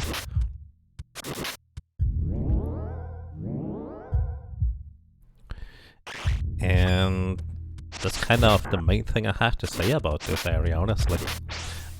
It is a ghost ship.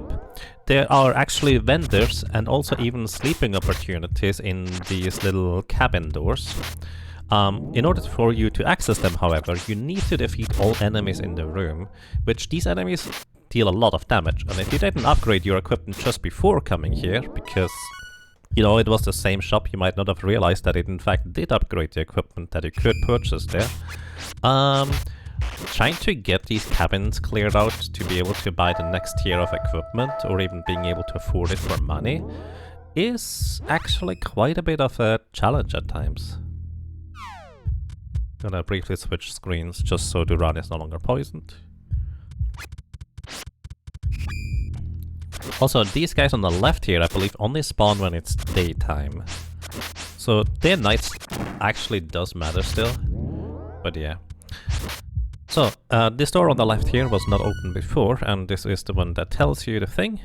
It tells you blood, death, curse, death. Alrighty, so it is right, left, middle, left. Maybe I'll remember it for next time, probably not, let's be real. And I'm just gonna heal up Duran here, and also heal up Reese.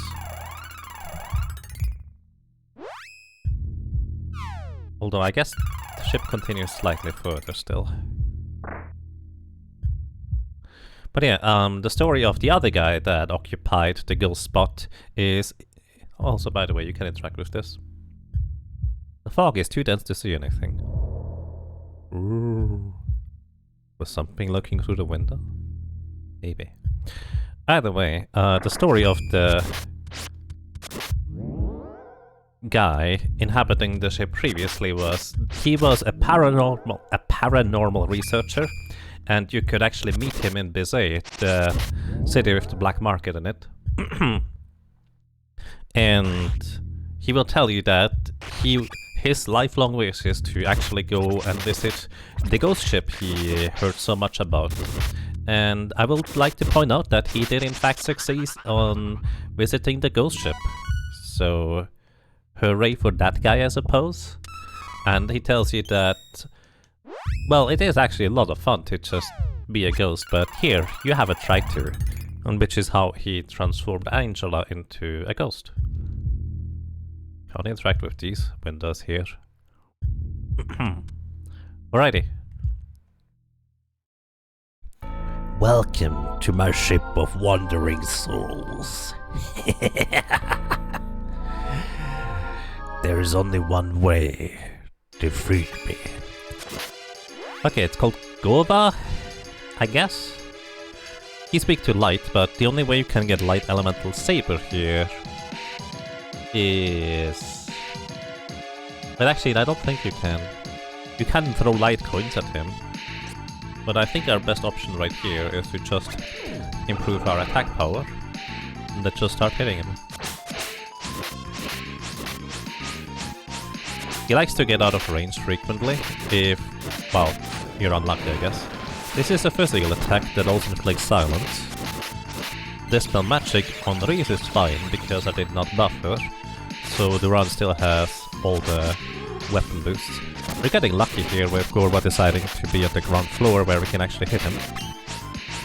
Not a physical attack, that's a very unusual one, and we can't hit him up there. We could throw coins at him or even throwing weapons theoretically. But yeah.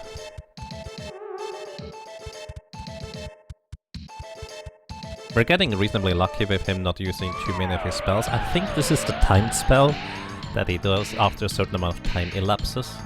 And it is decently strong, as you can see.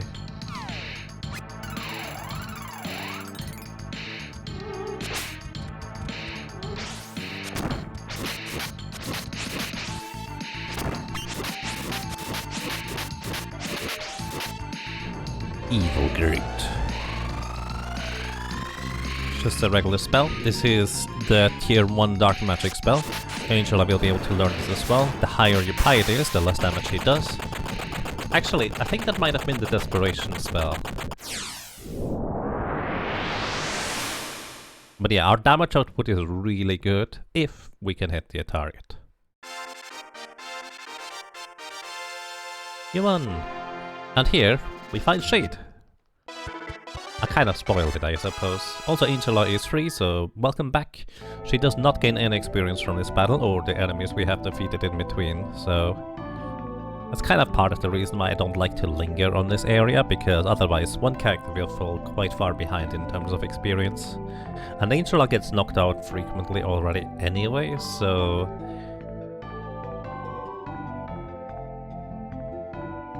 having her be the one that gets taken away might not have been the wisest choice on my end for experience purposes.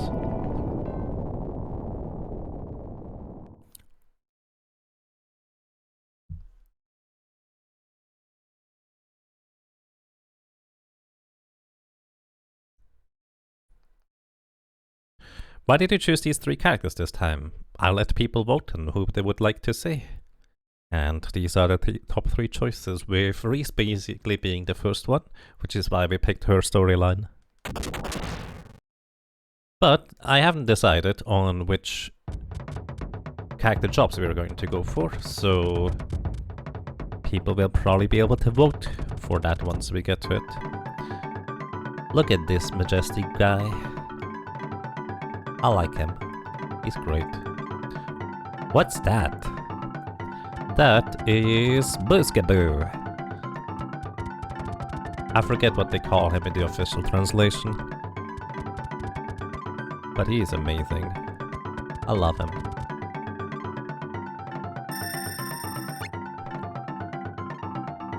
Buskav.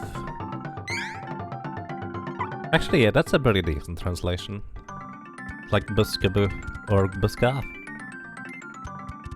You know, thinking about it, like Gustav might actually make the most sense for what the original intent was for the name. He's a Kappa. He very much is a Kappa. Honk. No honking yet. We'll get to honking later.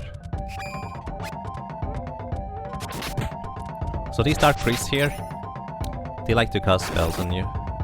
But usually we can knock them out before they can do that, and they give decent experience. Further, I would like to point out here, Duran just leveled up. He probably already had enough experience to level up before we defeated the Dark Priest, but because there was effectively a cutscene and an entire event, the game just kind of delayed the level up sequence until that entire thing was done and until it checked next time whether the character is supposed to level up. Which means I'm pretty sure Reese is also going to level up right after this as well, because Gorva gives quite a lot of experience. But also, if I manage to get to the next screen before that happens, we can do something that is known as a stat break, because the game already recognized that Reese is supposed to level up in the previous screen, so internally the game has added +1 to Reese's level. But then I went to the next screen and the game checks again, oh, Reese is supposed to level up, let's add +1 to her level. Like, the level number is still going to be the correct one, but this is where what the speedrunners call the stat break comes into play. There is, as mentioned before, a soft cap and a hard cap on how many stats you can have in any given area. I could not normally have a certain amount of strength on Reese, I think, until she is like level 16, 17. But because if you perform the stat breaks correctly, you can have your characters get their maximum strength or whatever stat potential is a bit earlier than that.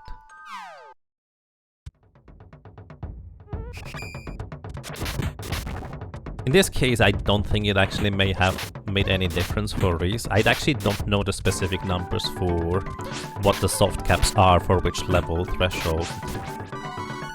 Because even casually, you will often just go ahead and accidentally perform a stat break, and then be confused after you reload the game as to why you couldn't choose to put more points into strength last time, but now you can, or vice versa. If you may have like reloaded a save file after dying to a boss and killing an enemy in between leveling up. It's kind of an arcane system, honestly.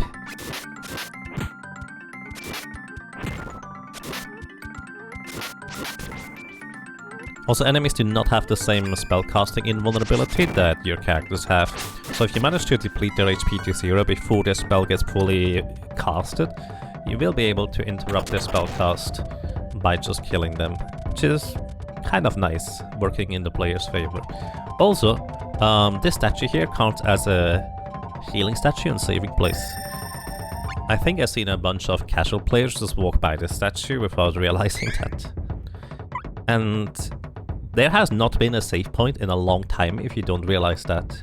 And especially if you don't know where to go from here. What you need to do is you need to ask this guy down here about where you need to go next, and he tells you that there is a cave entrance at the top of the mountain.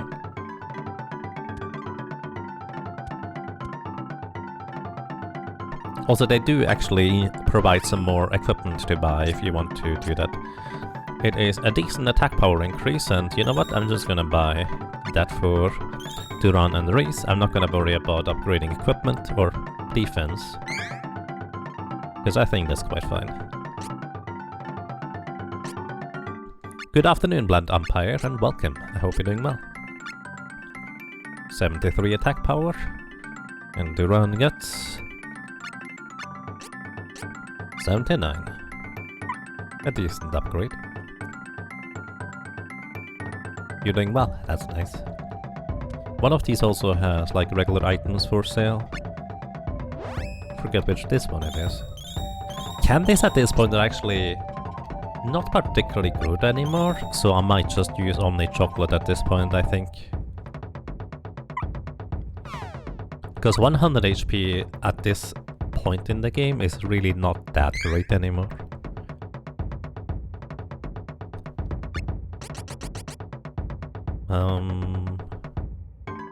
Also restock some powder oil from our storage. Did I not buy more powder oil? Uh-oh. Oh well, we can do that later. Just need to remember it. Which also means I should probably ration it slightly better than what I did until now. Also, we don't really need fairy walnuts since I'm hardly ever using spells anyways.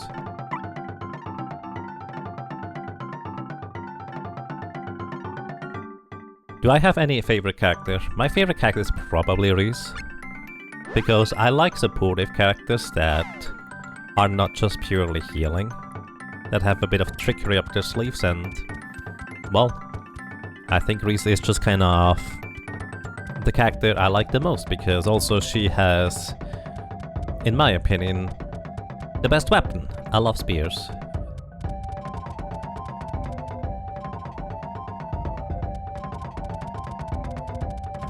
Honestly, the main reason why I like spears so much is because I always like to deviate from the standard, and the standard tends to be swords. Swords in so many games, so many RPGs. I mean, I guess that's kind of neat. But I want a different weapon usually. If I can pick a not sword, I usually will. Not always, just usually.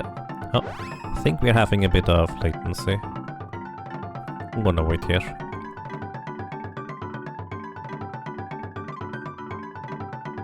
I think my internet briefly dropped. I hope that was not too much of a raindrop. You didn't miss anything, but just walking up the mountain here. Also, these guys here, they are really awkward to fight because they transform into a different form after they go below a certain threshold of HP.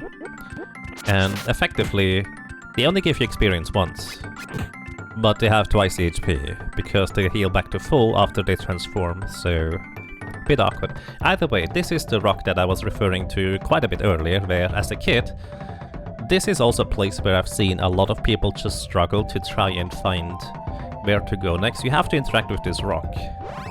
And this rock seemed really suspicious to me as a kid, so I just happened to interact with it and I thought, huh, well that's interesting that it lets me choose a thing, so I chose Gnome and here we go.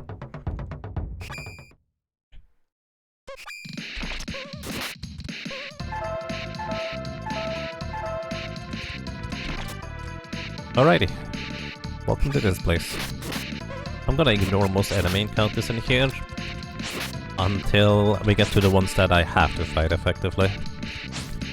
Most of the enemies in here are weak to fire, but outside of buying fire coins and throwing those, we actually don't really have access to fire in any meaningful way. I guess we could technically enchant our weapon with fire, but you probably spend more time putting fire onto your weapon than it would take you to just kill them with the corresponding element. Oh, more frame drops. I'm gonna wait. We have 666 dropped frames.